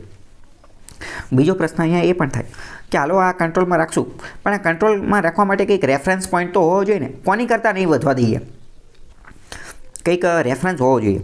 તો એ રેફરન્સ એ નક્કી કરવાનો કે પ્રી ઇન્ડસ્ટ્રીયલ ઔદ્યોગિક ક્રાંતિ થઈને, ઔદ્યોગિક ક્રાંતિ એની પહેલાંનું જે તાપમાન હતું ને એની કરતાં 2 ડિગ્રી નહીં વધવા દઈએ, અથવા એની કરતાં 1.5 ડિગ્રી જે છે એ નહીં વધવા દઈએ, અત્યારની નહીં, બરાબર. પ્રી ઇન્ડસ્ટ્રીયલ રિવોલ્યુશન, ઔદ્યોગિક ક્રાંતિની પહેલાં જે તાપમાન હતું ને એની સંદર્ભમાં એના રેફરન્સ તરીકે 1.5 ડિગ્રી અને 2 ડિગ્રીનો ટાર્ગેટ રાખેલો હતો. અહીંયા બધા જવાબ ખોટા છે. તો આવા પ્રશ્નો પણ પૂછાતા હોય છે.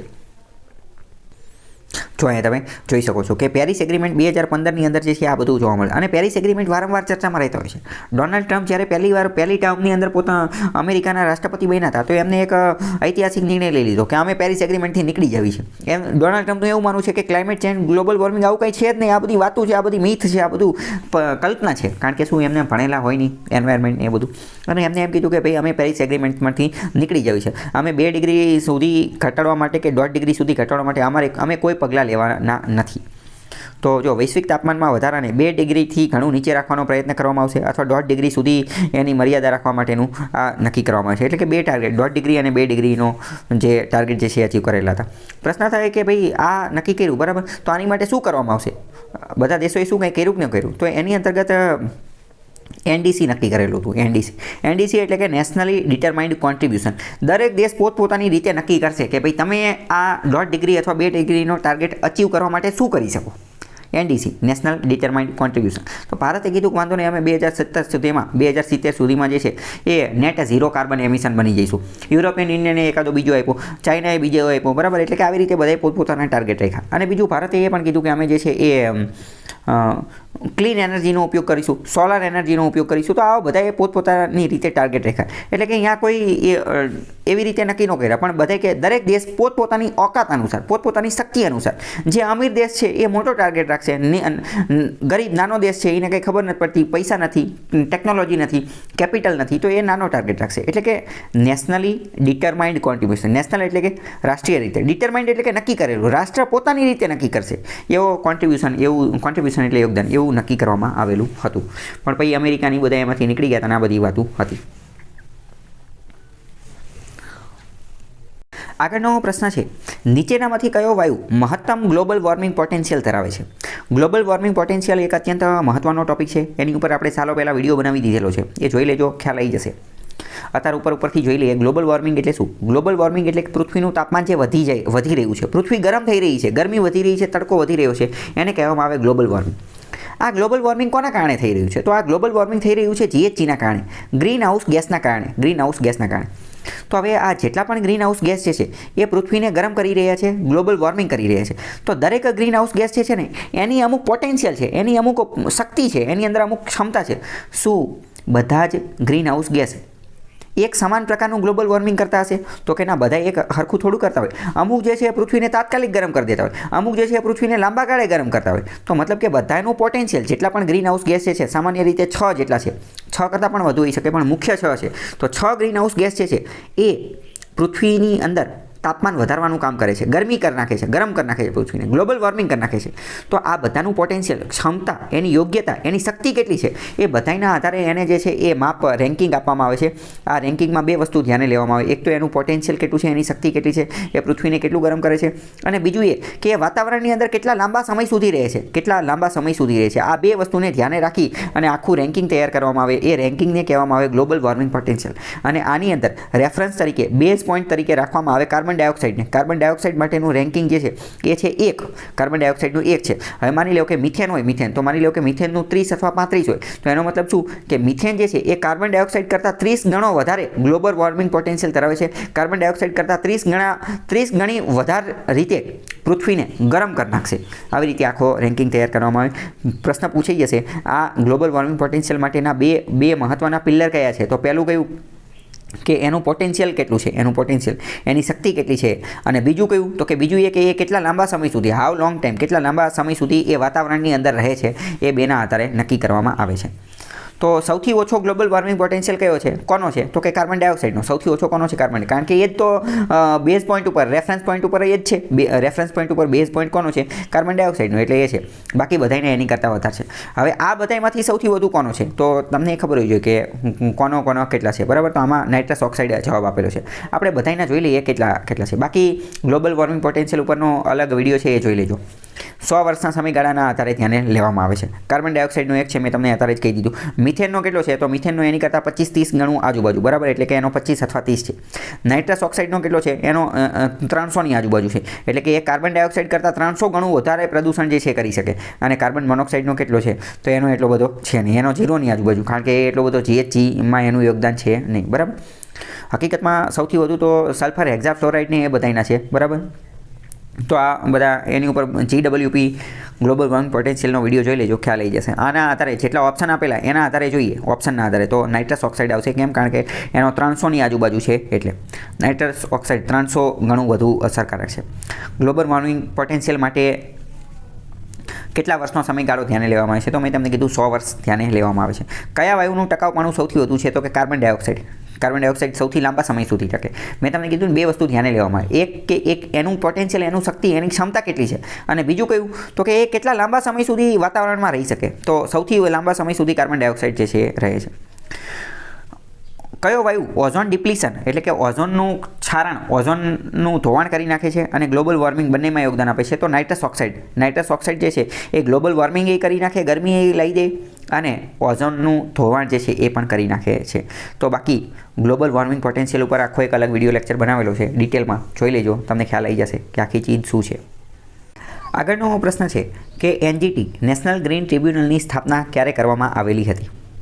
તો નેશનલ ગ્રીન ટ્રિબ્યુનલની સ્થાપના 2010માં કરવામાં આવેલી હતી. આ એક અત્યંત મહત્ત્વની સંસ્થા છે. પહેલાં સમજો કે ટ્રિબ્યુનલ એટલે શું? તો કે ટ્રિબ્યુનલને એક રીતે ટ્રિબ્યુનલમાં કીવર્ડ ગમે ત્યારે આવે એટલે તમારા મગજમાં શબ્દ આવવો જોઈએ. ટ્રિબ્યુનલ એટલે શું? તો કે special court. Special court. Tribunal શું છે કે ટ્રિબ્યુનલ એક કોર્ટ છે. તમને એવું લાગે કે એ કોર્ટ છે તો એને કોર્ટ શબ્દ કેમ નથી કહેતા? એની માટે ટ્રિબ્યુનલ શબ્દ શા માટે વાપરો? ચાલો પહેલાં આપણે જ્હોન કોઈનનું આખું બધું વસ્તુ સમજી ગયેલા હતા કે there are no two similar words, બે સમાનાર્થી શબ્દ ક્યારે હોઈ શકે નહીં. તો જો એ કોર્ટ જ છે તો એને ટ્રિબ્યુનલ શા માટે કહેવામાં આવે છે? તો એટલા માટે કારણ કે સ્પેશિયલ પર્પસ માટે, ખાસ હેતુ માટે, ખાસ ટોપિક માટે બનાવેલી હોય એટલે એને ટ્રિબ્યુનલ કહેવામાં આવે. તો આ NGT નેશનલ ગ્રીન ટ્રિબ્યુનલ માત્ર અને માત્ર પર્યાવરણ સાથે જોડાયેલી છે. પર્યાવરણને લગતા જે મુદ્દા હોય એનું જ એ ધ્યાને લે છે એટલે એને ટ્રિબ્યુનલ કહેવામાં આવે છે. આવી જ રીતે તમે જોયેલું હશે કે GST ટ્રિબ્યુનલ આવે. આવી જ રીતે આપણે વાત કરીએ કે ટેક્સ માટેનું જે છે એ ટ્રિબ્યુનલ આવે, એડમિનિસ્ટ્રેટિવ ટ્રિબ્યુનલ જે છે આવે. તો આવા જે સ્પેશિયલ પર્પસ, ખાસ હેતુ માટે બનાવેલી હોય એને ટ્રિબ્યુનલ કહેવામાં આવતું હોય છે.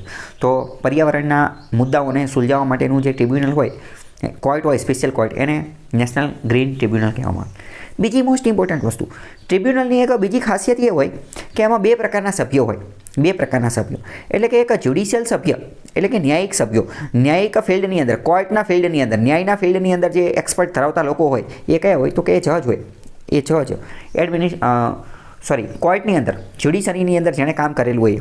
અને બીજા કયા હોય? તો કે બીજા અમુક ટેકનિકલ એક્સપર્ટાઇઝ ધરાવતા લોકો હોય. ટેકનિકલ એક્સપર્ટાઇઝ ધરાવતા.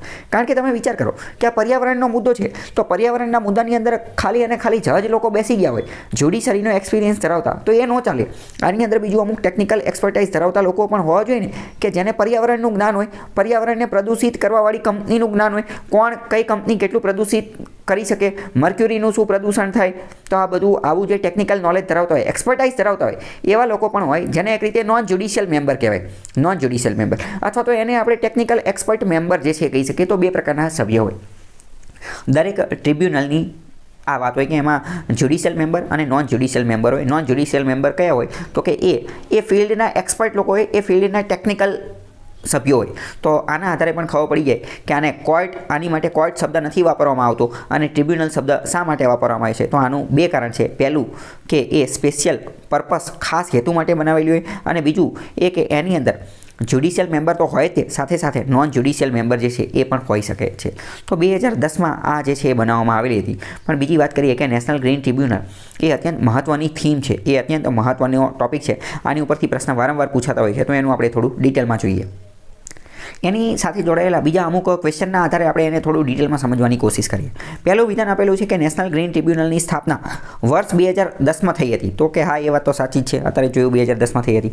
અને એવું કહે છે કે નેશનલ ગ્રીન ટ્રિબ્યુનલ એક્ટ 2010 હેઠળ કરવામાં આવી હતી, તેથી તે એક વૈધાનિક સંસ્થા છે. કે નેશનલ ગ્રીન ટ્રિબ્યુનલ એક્ટ 2010 હેઠળ થયેલી હતી એટલે એક વૈધાનિક સંસ્થા છે, એટલે એક સ્ટેચ્યુટરી બોડી છે. તો એ વાત બિલકુલ સાચી છે, બિલકુલ સાચી છે. સાલો પહેલાં આપણે સમજાવી દીધેલું હતું. બાકી ન સમજેલા હોય તો તમે એ જૂના વિડીયો જોઈ લેજો, ખ્યાલ આવી જશે કે ભાઈ સ્ટેચ્યુટરી બોડી એટલે શું, કોન્સ્ટિટ્યુશનલ બોડી એટલે શું, એક્ઝિક્યુટિવ બોડી એટલે શું.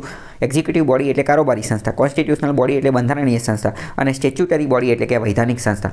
સ્ટેચ્યુટરી બોડી, વૈધાનિક સંસ્થા એટલે એવી સંસ્થા કે જે સ્ટેચ્યુટ દ્વારા, સ્ટેચ્યુટ એટલે કે વિધાન દ્વારા અથવા વિધાન દ્વારા બનેલી હોય. એટલે કે વિધાન એટલે શું? એટલે કે કાયદા દ્વારા બનેલી હોય. જે કોઈ પણ બોડી, જે કોઈ પણ સંસ્થા કાયદા દ્વારા બનેલી હોય એને આપણે સ્ટેચ્યુટરી બોડી કહેવાય. કાયદો એટલે કયો કાયદો? તો કે કાયદો કઈ રીતે બને? તમને ખ્યાલ જ હશે કે વિધાનસભાની અંદર કે લોકસભાની અંદર, એટલે કે વિધાનસભાની અંદર અથવા સંસદની અંદર, પાર્લામેન્ટની અંદર કાયદો પસાર થાય, લોકસભા, રાજ્યસભા બંને પસાર કરે અને રાષ્ટ્રપતિ એની ઉપર સહી કરે, એને કાયદો કહેવાય. એના દ્વારા કોઈ સંસ્થા બનેલી હોય તો એને એક્ટ દ્વારા બનેલી કહેવાય, અને એને વૈધાનિક સંસ્થા કહેવામાં આવે. વૈધાનિક સંસ્થા એટલે સ્ટેચ્યુટરી બોડી. આ એવી સંસ્થા હોય કે જેને તમામ પ્રકારનો પાવર, તમામ પ્રકારની સત્તા એ કાયદામાંથી મળતી હોય. કેમ? કારણ કે કાયદાની અંદર જ એ પ્રોવિઝન, જોગવાઈ આપેલી હોય કે એને કયા પાવર મળશે, કઈ સત્તા મળશે.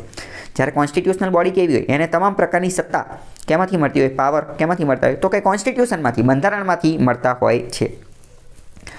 આવી જ રીતે તમને લાગે કે શું રાજ્ય આવી વૈધાનિક સંસ્થા બનાવી શકે? તો કે હા, બનાવી શકે ને. કારણ કે રાજ્ય પણ પોતાનો કાયદો બનાવી શકે. રાજ્ય વિધાનસભાની અંદર ખરડો પસાર કરી દે, એ ખરડામાં જ્યારે ગવર્નર, રાજ્યપાલ સહી કરી નાખે એટલે કાયદો બની જાય. તો એ પણ આવી જે છે એ વૈધાનિક સંસ્થા બનાવી શકે છે. તો એનજીટી એ શું છે? એ એક પ્રકારની વૈધાનિક સંસ્થા છે. હું તમને એક બીજી શોર્ટ ટ્રીક આપી દઉં.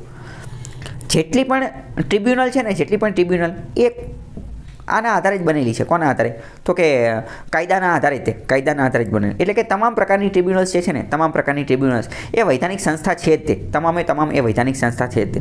પણ હા, મોસ્ટ ઇમ્પોર્ટન્ટ એક આર્ટિકલ 323A અને 323B એની અંતર્ગત જે ટ્રિબ્યુનલ આપવામાં આવેલી છે કે એડમિનિસ્ટ્રેટિવ ટ્રિબ્યુનલ અને બીજા અધર ટ્રિબ્યુનલ, તો એ એક રીતે કોન્સ્ટિટ્યુશનલ બોડી પણ કહી શકાય. 323A જે આપેલું છે એનું નામ શું છે કે એડમિનિસ્ટ્રેટિવ ટ્રિબ્યુનલ. તો એને પછી આપણે વૈધાનિક સંસ્થા સ્ટેચ્યુટરી બોડી નહીં કહેવી. કેમ? કારણ કે એ તો કોન્સ્ટિટ્યુશનમાં જ આપેલી છે ને, એટલે. તો એ બધી વાતો છે. વાત કરીએ એમજી નરેગા એક્ટ. તમે વારંવાર સાંભળેલું હશે એમજી નરેગા. તો એ પણ શું થઈ જશે? એ પણ વૈધાનિક સંસ્થા સ્ટેચ્યુટરી બોડી થઈ જશે. વાત કરીએ કે એક્ઝિક્યુટિવ બોડી કારોબારી સંસ્થા, તો એ કઈ બનશે? તો કે જેમ કે નીતિ આયોગ આની પહેલાં જે પ્લાનિંગ કમિશન હતું એ એક્ઝિક્યુટિવ દ્વારા બનાવવામાં આવેલી હોય. બાકી આપણે ડિટેલમાં નહીં જોઈએ, એ તમે જૂના પોલિટીના વિડીયો જોઈ લેજો એટલે ખ્યાલ આવી જાય. એમાં બધું ડિટેલમાં સમજાવેલું છે. તો પહેલું વિધાન સાચું છે. કાયદા દ્વારા બનેલી છે 2010માં. એનજીટીનું ધ્યેય, એનું એમ, ઉદ્દેશ્ય, પર્પસ એ પર્યાવરણીય સંરક્ષણ અને વન સંરક્ષણ, એન્વાયરમેન્ટલ કન્ઝર્વેશન અને ફોરેસ્ટ કન્ઝર્વેશન છે. એની સાથે સંબંધિત છે. અને આની સંબંધિત જેટલા પણ કેસ આવેલા હોય એનું અસરકારક એટલે કે ઇફેક્ટિવ અને ઝડપી નિકાલ લાવવાનો છે. સ્પીડી ડિસ્પોઝલ કરવાનો છે, કે એની સંબંધિત જેટલા પણ કેસ હોય એને ફટાફટ તાત્કાલિક સોલ્વ કરવાનો છે. તો એ વાત સાચી છે. આનું મેઇન કામ જ એ છે એન્વાયરમેન્ટને લગતું તમામ કામ કરવાનું. બીજી વાત કરીએ કે આ ટ્રિબ્યુનલની રચના ભારતીય બંધારણના આર્ટિકલ 21 અનુચ્છેદ 21 અંતર્ગત જીવન જીવવાના અધિકારના રૂપે હેલ્ધી એન્વાયરમેન્ટ, સ્વસ્થ પર્યાવરણનો અધિકાર મળેલો છે. તો એની સુસંગતતા સાથે કરવામાં આવેલી છે. તો એ વાત પણ સાચી છે. સુપ્રીમ કોર્ટે પોતાના ચુકાદાની અંદર કીધેલું છે કે આર્ટિકલ 21ની અંદર જ એક બીજો અધિકાર નિહિત છે. કયો? તો કે જીવન જીવવાનો અધિકાર જે છે એની અંદર એક બીજો અધિકાર નિહિત છે. કયો? તો કે હેલ્ધી એન્વાયરમેન્ટ, સ્વચ્છ પર્યાવરણનો અધિકાર. અને સ્વચ્છ પર્યાવરણનો અધિકાર મેળવવા માટે તે સરકારે એનજીટી નેશનલ ગ્રીન ટ્રિબ્યુનલ જે છે એ બનાવી દીધેલી છે. ત્રણેય વિધાન સાચા છે. નીચે સમજૂતી આપેલી છે, જોઈ શકો છો. બીજો ક્વેશ્ચન જોઈએ. એમાં પહેલું જોઈએ કે એનજીટીના અધ્યક્ષ, એના ચેરપર્સન જે છે એની નિમણૂક કેન્દ્ર સરકાર દ્વારા ભારતના મુખ્ય ન્યાયાધીશ સાથે પરામર્શ કરી અને કરવામાં આવે છે. તો પહેલું વિધાન સાચું છે. એના એક અધ્યક્ષ હોય છે. એના અધ્યક્ષની નિમણૂક જે છે કેન્દ્ર સરકાર ભારતના મુખ્ય ન્યાયાધીશ સાથે પરામર્શ કરીને કરે છે. પહેલું વિધાન સાચું છે. આ જે ચેરપર્સન જે છે એનો સમયગાળો કેટલો હોય છે? તો આ અધ્યક્ષનો કાર્યકાળ 5 વર્ષનો હોય છે અથવા 70 વર્ષની ઉંમર સુધીનો હોય છે. બેમાં 5 વર્ષ અથવા 70 વર્ષ. તો એ વાત પણ સાચી છે. આમાં જ્યુડિશિયલ મેમ્બર્સ જે છે એને પર્યાવરણ અથવા વન સંરક્ષણ સંબંધિત ક્ષેત્રમાં ઓછામાં ઓછો 15 વર્ષનો અનુભવ હોવો જોઈએ. 15 વર્ષનો અનુભવ હોવો જોઈએ. તો એ વાત બિલકુલ ખોટી છે. આ વાત બિલકુલ ખોટી છે. કેમ? કારણ કે પર્યાવરણ અથવા વન સંબંધિત ક્ષેત્રે 15 વર્ષનો અનુભવ હોવો જોઈએ. એ વાત સાચી. પણ એ કોને? એ જ્યુડિશિયલ મેમ્બરને નહીં, એ નોન જ્યુડિશિયલ મેમ્બરને. જે ઓલા એક્સપર્ટ લોકો જે છે ને, એ એક્સપર્ટ લોકો માટે, જે એક્સપર્ટ લોકો જે છે એને આ એનજીટીના સભ્ય બનવું હોય તો એને ઓછામાં ઓછો 15 વર્ષનો અનુભવ હોવો જોઈએ. એન્વાયરમેન્ટના ફિલ્ડની અંદર, ફોરેસ્ટના ફિલ્ડની અંદર. બરાબર? તો આ ત્રીજું ખોટું છે. બાકી સાચા છે. 70 વર્ષ અથવા 5 વર્ષનો એનો આ જે છે એ સમયગાળો હોય છે. બીજું આપેલું છે નીચે. આગળનો બીજો ક્વેશ્ચન જોઈએ કે એનજીટી જે છે, એનજીટી એમાં કેસ દાખલ થયાની તારીખથી 6 મહિનાની અંદર અથવા એનો નિકાલ કરવાનો પ્રયાસ કરવામાં આવે છે. જો કે આ થતું નથી, પણ મોસ્ટ ઇમ્પોર્ટન્ટ આ વિધાન સાચું છે. 6 મહિનાનો ટાર્ગેટ જે છે રાખેલો છે કે કોઈ પણ કેસ આવે ને 6 મહિનાની અંદર આપણે એનો ખાત્મો બોલાવી દઈશું, એનું નિકાલ કરી દઈશું. સ્પીડી ડિસ્પોઝલ માટે તો આની રચના થયેલી છે. તો પહેલું સાચું છે. બીજી વાત કરીએ, ટ્રિબ્યુનલ સિવિલ પ્રોસિજર કોડ 1908માં નિર્ધારિત પ્રક્રિયાઓનું પાલન કરવા માટે બંધાયેલું નથી, પરંતુ તે નૈસર્ગિક સિદ્ધાંત પ્રિન્સિપલ ઓફ નેચરલ જસ્ટિસ દ્વારા કામ કરે છે. તો એ વાત સાચી છે. મોટે ભાગે આ બધા ટ્રિબ્યુનલ હોય ને એ પ્રિન્સિપલ ઓફ નેચરલ જસ્ટિસ ઉપર કામ કરતા હોય, કુદરતી ન્યાયના સિદ્ધાંત ઉપર કામ કરતા હોય. તો આ એનજીટી પણ એની ઉપર કામ કરે છે. તો એ વિધાન પણ સાચું છે. Most important principal of natural justice, કુદરતી ન્યાયનો સિદ્ધાંત શું છે એ પણ અત્યંત મહત્વનો ટોપિક છે. પણ એ હું અત્યારે નહીં ચલાવું, કારણ કે ઓલરેડી પોલિટીના લેક્ચરની અંદર, બંધારણના લેક્ચરની અંદર એ બધું ચલાવેલું છે. અહીંયા જે એને જોઈ લેજો એટલે તમને ખ્યાલ આવી જશે. વાત કરીએ કે એનજીટીની કાર્યવાહીમાં આઈપીસી હેઠળ એ કાર્યવાહી કરી શકે છે. તો કે હા, એની અંતર્ગત કાર્યવાહી કરી શકે છે. તો અહીંયા તમે સમજો કે એનજીટી જે છે એ એક રીતે સિવિલ કોર્ટ તરીકેનું પણ કામ કરે છે. તો કે એ વિધાન પૂછાઈ જાય તો એ પણ સાચું છે કે એનજીટી જે છે એને દીવાની કોર્ટની સત્તા મળેલી છે અથવા એ સિવિલ કોર્ટ તરીકે કાર્યવાહી કરી શકે છે. તો એ વિધાન પણ સાચું પડી જશે. બાકી પોલિટીના વિડીયો જોઈ લેજો, ખ્યાલ આવી જશે. એ બધું ડિટેલમાં મેં ચલાવેલું છે. આગળનો બીજો ક્વેશ્ચન જોઈએ. એની રિજિયોનલ બ્રાન્ચીસના સંબંધમાં આપેલો છે કે આની મુખ્ય બેઠક જે છે એ મુંબઈમાં આવેલી છે. તો પહેલું વિધાન ખોટું છે, કારણ કે આની મુખ્ય બેઠક જે છે એ દિલ્હીમાં આવેલી છે. પ્રિન્સિપલ પ્લેસ, મેઇન બેઠક ક્યાં આવેલી છે? એનું હેડક્વાર્ટર દિલ્હીમાં છે. બીજું એવું કહે છે કે આની સિવાય એની 4 રિજિયોનલ બેઠક છે. કઈ તો કે ભોપાલ, પુણે, કોલકાતા અને ચેન્નઈ. તો એ વાત સાચી છે અને આ પ્રશ્ન ઓલરેડી જીપીએસસી અને યુપીએસસીમાં પૂછાઈ ગયેલો છે કે એની રિજિયોનલ બ્રાન્ચીસ ક્યાં આવેલી છે? ભોપાલ, પુણે, કોલકાતા અને ચેન્નઈ 4 જગ્યાએ આવેલી છે અને એનું હેડક્વાર્ટર ક્યાં આવેલું છે? દિલ્હીની અંદર. એનજીટીની સ્થાપના 4 જુલાઈ 2011ના રોજ થઈ હતી. જોકે તેનો કાયદો 2010માં બનેલો હતો, તો એ વાત પણ સાચી છે. 2010માં કાયદો બન્યો હતો, એટલે તો એ વૈધાનિક સંસ્થા, સ્ટેચ્યુટરી બોડી છે, બરાબર. બાકી બધું આપેલું છે. બીજી વાત કરીએ કે એનજીટીને પર્યાવરણીય મુદ્દાઓને પોતાની પહેલ સુઓ મોટો પર હાથ ધરવાની સત્તા આપવામાં આવેલી છે. એનજીટી જે છે એની પાસે સુઓ મોટો પાવર પણ છે. સુઓ મોટો પાવરનો મતલબ શું થાય? સુઓ મોટો પાવરનો મતલબ એમ થાય કે કોઈ પણ વ્યક્તિ કેસ નથી કરતું, તેમ છતાં પણ એ પોતાની જાતે જે છે એ કેસ ઉપર કામ કરી શકે. ફોર એક્ઝામ્પલ કેવું હોય કે અમુક કેસ એવો હોય કે જ્યાં સુધી કોઈ અરજી ન કરે ને, અથવા કોર્ટની અંદર અરજી દાખલ ન કરે, પોલીસ સ્ટેશનમાં ફરિયાદ ન નોંધાવે, કેસ ન નોંધાવે, ત્યાં સુધી કોર્ટ એની ઉપર કોઈ પગલાં લે નહીં. કોર્ટ એની ઉપર કોઈ જ પગલાં ન લે. પરંતુ સુઓ મોટો પાવર, એનો મતલબ શું? સુઓ મોટો પાવરનો મતલબ એમ કે મીડિયામાં હો હલ્લો થતો હોય, ઇન્સ્ટાગ્રામમાં રીલ્સ જોઈ લીધી, વિડીયો જોઈ લીધા, અને કોર્ટને એવું લાગે કે ના આ તો બહુ સેન્સિટિવ મુદ્દો છે, આની ઉપર અમારે કામ કરવું જોઈએ. ભલે કોઈની અરજી આવે કે ન આવે, અમારે જાતે આની ઉપર કામ કરવું છે, સ્વેચ્છાએ કામ કરવું છે, પોતે જાતે પહેલ કરે. આ પાવરને સુઓ મોટો પાવર કહેવામાં આવે. તો એનજીટી પાસે આવો સુઓ મોટો પાવર છે. સુપ્રીમ કોર્ટ અને હાઈકોર્ટ પાસે પણ ઘણા બધા મુદ્દાઓની અંદર આવા સુઓ મોટો પાવર રહેલો હોય છે. વારંવાર આ પ્રશ્ન પૂછાતો હોય છે કે એની પાસે સુઓ મોટો પાવર છે કે નહીં. અમુક પાસે હોય, અમુક પાસે ન હોય. તો એનજીટી પાસે આવો સુઓ મોટો પાવર છે. એટલે કે માની લો કે એનજીટીને ખબર પડે કે આવો કોઈ પર્યાવરણીય મુદ્દો ચાલે છે, ઘણા બધા લાખો કરોડો લોકોના જીવનને પ્રભાવિત કરે છે, તો કોઈ ફરિયાદ નથી કરતું, તેમ છતાં પણ એ પોતે જાતે પહેલ કરી અને સુઓ મોટો રીતે એની ઉપર મુકદ્દમો ચલાવી શકે છે, એનો કેસ જે છે એ ચલાવી શકે છે. બીજી વાત કરીએ કે એનજીટીના અધિકાર ક્ષેત્રમાં વાઇલ્ડલાઇફ પ્રોટેક્શન એક્ટ 1972નો કે જે સાઇટ્સ સાથે સુસંબંધિત છે, વાઇલ્ડલાઇફ પ્રોટેક્શન એક્ટ, એનો સમાવેશ થતો નથી. તો એ વિધાન સાચું છે, કારણ કે એને વાઇલ્ડલાઇફ પ્રોટેક્શન, વન્યજીવ સંરક્ષણ જે છે, વન્યજીવ સંરક્ષણ, એનો એની અંદર સમાવેશ નથી થતો. કેમ? કારણ કે નેશનલ ગ્રીન ટ્રિબ્યુનલ એનું મુખ્ય ધ્યેય શું છે? એનું મુખ્ય ધ્યેય એન્વાયરમેન્ટ, પર્યાવરણનું સંરક્ષણ માટેનું છે, ફોરેસ્ટનું સંરક્ષણ માટેનું છે. એન્વાયરમેન્ટ અને ફોરેસ્ટ ઉપર એ ફોકસ કરે છે, નહીં કે વાઇલ્ડ લાઈફ ઉપર, નહીં કે વન્યજીવ ઉપર, નહીં કે ફ્લોરા ફોનાની એની ઉપર, બરાબર. તો આ વિધાન પણ સાચું છે. એમાં wildlife forest protection, wildlife protection એક્ટનો સમાવેશ થતો નથી. બીજી વાત કરીએ કે ફાઇનાન્શિયલ કન્સ્ટ્રેન્ટ, નાણાકીય અવરોધોના કારણે એનજીટી ફરજિયાત 6 મહિનાના સમયગાળામાં કેસનું નિકાલ થઈ શકતું નથી. તો મેં તમને કહી દીધું કે એ જે છે નિકાલ જે છે કરી શકતા નથી. મોસ્ટ ઇમ્પોર્ટન્ટ આ પ્રશ્ન જે છે પૂછાઈ જશે કે ભાઈ એનજીટી, નેશનલ ગ્રીન ટ્રિબ્યુનલ જે છે એ કયા એક્ટ અંતર્ગતના મુદ્દા હોય એને જ સાંભળી શકે છે. અત્યારે આપણે જોયું કે વાઇલ્ડ લાઇફ પ્રોટેક્શન એક્ટ અંતર્ગતનો કોઈ મુદ્દો હોય, વાઇલ્ડ લાઇફ પ્રોટેક્શન એક્ટ 1972નો, તો એને એનજીટી એમાં કોઈ ચુકાદો ન આપી શકે, એનજીટી એને સાંભળી પણ ન શકે. તો કોને સાંભળી શકે? તો કે જો water prevention and control of pollution act હોય 1974નો, પાણીને લગતો કોઈ મુદ્દો હોય, water prevention and control of pollution act, આ એક્ટ અંતર્ગતનો કોઈ મુદ્દો હોય તો એનજીટી સાંભળી શકે. Air prevention and control of pollution act 1981નો હોય તો એને પણ સાંભળી શકે. હવાના પ્રદૂષણનો કોઈ મામલો હોય તો એને એ સાંભળી શકે. EPA, એન્વાયરમેન્ટ પ્રોટેક્શન એક્ટ 1986નો કાયદો હોય તો એને પણ એ સાંભળી શકે. આને કોઈ લગતું હોય, પર્યાવરણ પ્રદૂષણનો કોઈ મામલો હોય તો એને પણ આ સાંભળી શકે છે. ફોરેસ્ટ કન્ઝર્વેશન એક્ટ 1980, પર્યાવરણના જંગલોના સંરક્ષણ માટેનો, જંગલોના સંવર્ધન માટેનો કોઈ કાયદો હોય તો એને પણ એ જે છે એ સાંભળી શકે છે.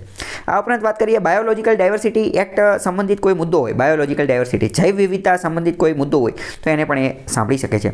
અને પબ્લિક લાયબિલિટી ઇન્સ્યોરન્સ સંબંધિત કોઈ મુદ્દો હોય તો એને પણ એ સાંભળી શકે છે. આની સિવાય બીજા કોઈ પણ મુદ્દા એ સાંભળી શકતા નથી. અહીં ધ્યાનપૂર્વક જુઓ તો વાઇલ્ડ લાઈફ વન્યજીવોને લગતો વાઇલ્ડ લાઈફ પ્રોટેક્શન એક્ટ, એનો અહીંયા સમાવેશ થતો નથી, તો એને એ સાંભળી શકે નહીં. Air prevention and control of pollution act, water prevention and control of pollution act, environment protection act, forest conservation act, biological diversity act અને પબ્લિક લાયબિલિટી ઇન્સ્યોરન્સ એક્ટ, આટલા મુદ્દાઓને જે સાંભળી શકે, બીજા કોઈ મુદ્દાઓને સાંભળી શકે નહીં. મોસ્ટ ઇમ્પોર્ટન્ટ અમુક વાર પ્રશ્ન આ પણ પૂછાતો હોય છે કે એન્વાયરમેન્ટ પ્રોટેક્શન એક્ટ 1986માં જે બન્યો એ કઈ ઘટનાના કારણે બન્યો હતો? તો એનું મુખ્ય ઘટના જો કોઈ હોય તો એ 1985ની અંદર એક દુર્ઘટના ભારતની અંદર ઘટી ગઈ હતી, Bhopal gas tragedy. Bhopal gas દુર્ઘટના જે બની હતી, તો Bhopal gas tragedy, Bhopal gas દુર્ઘટના, એના પરિણામ સ્વરૂપે સરકાર દ્વારા આ એન્વાયરમેન્ટ પ્રોટેક્શન એક્ટ લાવવામાં આવેલો હતો. આ પ્રશ્ન એકવાર પૂછાઈ ગયો છે કે એન્વાયરમેન્ટ પ્રોટેક્શન એક્ટ એ કોની ફળશ્રુતિ હતું, એ કઈ ઘટનાના પરિણામ સ્વરૂપે બનાવવામાં આવેલું હતું? તો ભોપાલ ગેસ ટ્રેજેડી 1985માં જે થઈ હતી એના કારણે બનાવેલું હતું. એક રેલવેમેન નામની વેબ સિરીઝ આવેલી છે, એ પણ ભોપાલ ગેસ ટ્રેજેડી ઉપર જ છે. તમારે કમેન્ટ કરી અને જણાવવાનું છે કે આ ભોપાલ ગેસ ટ્રેજેડી જે થયેલી હતી એમાં કયો ગેસ લીક થયો હતો, કયો ગેસ લીક થયેલો હતો, બરાબર, કયો ગેસ લીક થયો એ તમારે કમેન્ટમાં કહેવાનું છે. તો આવા પ્રશ્ન પણ પૂછાઈ જશે કે નીચેનામાંથી કયા એક્ટ અંતર્ગતની કાર્યવાહી એની ઉપર કેસ ચલાવવાનું કામ એનજીટી કરી શકે છે અને કયા ઉપર નથી કરી શકતું. તો અત્યારે જોઈ લીધું, આ બધા તમને ખ્યાલ હોવા જોઈએ. એનજીટી જેવી જ એક બીજી સંસ્થા છે સીપીસીબી. સીપીસીબી છે સેન્ટ્રલ પોલ્યુશન કંટ્રોલ બોર્ડ, અને આની જેવી જ એક બીજી એસપીસીબી હોય, સ્ટેટ પોલ્યુશન કંટ્રોલ બોર્ડ. તો એની બારામાં ક્વેશ્ચન આપેલો છે, એના તફાવતના બારામાં. પહેલું એવું કહે છે કે સીપીસીબીની સ્થાપના કાર્યકારી આદેશ દ્વારા એટલે કે એક્ઝિક્યુટિવ ઓર્ડર દ્વારા કરવામાં આવેલી છે, જ્યારે એનજીટીની સ્થાપના સંસદના કાયદા દ્વારા કરવામાં આવેલી છે. તો આ વિધાન ખોટું છે. કેમ? કારણ કે એનજીટીની સ્થાપના સંસદના કાયદા દ્વારા કરવામાં આવેલી છે અને એટલે સ્ટેચ્યુટરી બોડી છે, એ વાત સાચી છે. પરંતુ સાથે સાથે સીપીસીબી જે છે એની સ્થાપના પણ સંસદના કાયદા દ્વારા જ કરેલી છે. સીપીસીબી જે છે એ પણ સ્ટેચ્યુટરી બોડી છે, એ પણ વૈધાનિક સંસ્થા છે, નહીં કે એક્ઝિક્યુટિવ બોડી, બરાબર. તો પહેલું વિધાન ખોટું છે. સીપીસીબી અને એનજીટી બંને સ્ટેચ્યુટરી બોડી વૈધાનિક સંસ્થા છે. કેમ? કારણ કે બંનેની સ્થાપના સંસદના કાયદા દ્વારા થયેલી છે. બીજું જોઈએ કે એનજીટી પર્યાવરણીય વિવાદોના નિરાકરણ માટે વિશિષ્ટ ન્યાય પ્રદાન કરે છે, જ્યારે સીપીસીબી દેશમાં પ્રવાહો અને કૂવાઓના સ્વચ્છતાને પ્રોત્સાહન આપવાનું એનું કામ કરે છે, બરાબર. તો એ વિધાન સાચું છે, એટલું કંઈ કામનું છે નહીં. મોસ્ટ ઇમ્પોર્ટન્ટ તમને ખબર હોવી જોઈએ, સીપીસીબી જે છે એ પણ વૈધાનિક સંસ્થા સ્ટેચ્યુટરી બોડી છે. એની રચના water prevention and control of pollution act એની અંતર્ગત થયેલી છે. Water prevention and control of pollution act એની અંતર્ગત બનેલી છે. આગળ વાત કરીએ કે એનજીટીના અમુક મહત્ત્વના ચુકાદા, લેન્ડમાર્ક જજમેન્ટની વાત કરીએ તો એનજીટીએ એક ચુકાદો આપેલો હતો કે પોલ્યુટર્સ પે, એટલે કે જે પ્રદૂષણ કરવાવાળો વ્યક્તિ જે છે ને એ ચૂકવશે, કે બીજા આડાવડા નહીં ચૂકવે. પોલ્યુટર્સ પે નામનો સિદ્ધાંત આપેલો હતો. કયા? આ સિદ્ધાંતના આધારે ઉત્તરાખંડ પૂર કેસ જે છે એમાં વળતર ચૂકવવાનો આદેશ આપેલો હતો. ઉત્તરાખંડમાં જે 2014માં જે પૂર આવેલું હતું, જેના કારણે ડિવાસ્ટેશન, તબાહી મચી ગઈ હતી. સુશાંત સિંહ રાજપૂતનું એક મૂવી પણ એની ઉપર આવેલું છે, કેદારનાથ, બરાબર. તો એની અંદર પોલ્યુટર્સ પે સિદ્ધાંતનો ઉપયોગ કરી અને વળતર ચૂકવવાની વાત કરેલી હતી. તો આ વાત સાચી છે, આ કામ એનજીટીએ કરેલું હતું. એનજીટીએ એક ચુકાદામાં જે CPCB central pollution control board જે છે એને પર્યાવરણીય કાયદાનું પાલન ન કરતી ઇન્ડસ્ટ્રીઝ સામે પગલાં લેવાનો નિર્દેશ આપેલો હતો. તો એ વાત પણ સાચી છે. એનજીટીએ સીપીસીબીને ફટકાર લગાવેલી હતી અને કીધું હતું કે ભાઈ તમે જે પર્યાવરણના નિયમોનું પાલન નથી કરતી એવા ઉદ્યોગો સામે પગલાં લેવો. કેવા પગલાં લેવો? કડક પગલાં લેવો. એ વિધાન સાચું છે. એનજીટીનું મહત્વ પર્યાવરણીય વિવાદોમાં ઝડપી અને અસરકારક ન્યાય પૂરો પાડવામાં અને પર્યાવરણીય કાયદાઓના અમલ પર દેખરેખ રાખી તેને મજબૂત બનાવવામાં રહેલું છે. તો એ વાત સાચી છે. એનજીટીનું મેઇન કામ જ એ છે. તો એક વિધાન આવું પણ બની શકે કે એનજીટી જે છે એ સામાન્ય કોર્ટ રહી, સામાન્ય અદાલતો, હાઈકોર્ટને સુપ્રીમ કોર્ટ તો નહીં પણ સામાન્ય જે નીચલી અદાલતો એની ઉપર કેસનું ભારણ ઘટાડવાનું કામ કરે છે. તો એ વાત પણ સાચી છે. કેમ? કારણ કે પર્યાવરણના તમામ કેસ તો આ જ સોલ્વ કરી નાખે, એટલે તો એવું વિધાન પૂછાઈ જાય તો એ પણ સાચું પડશે. તો એનજીટી ઉપર વારંવાર આવા પ્રશ્નો પૂછાતા હોય છે, એની ઉપર પ્રશ્ન પૂછાઈ શકે.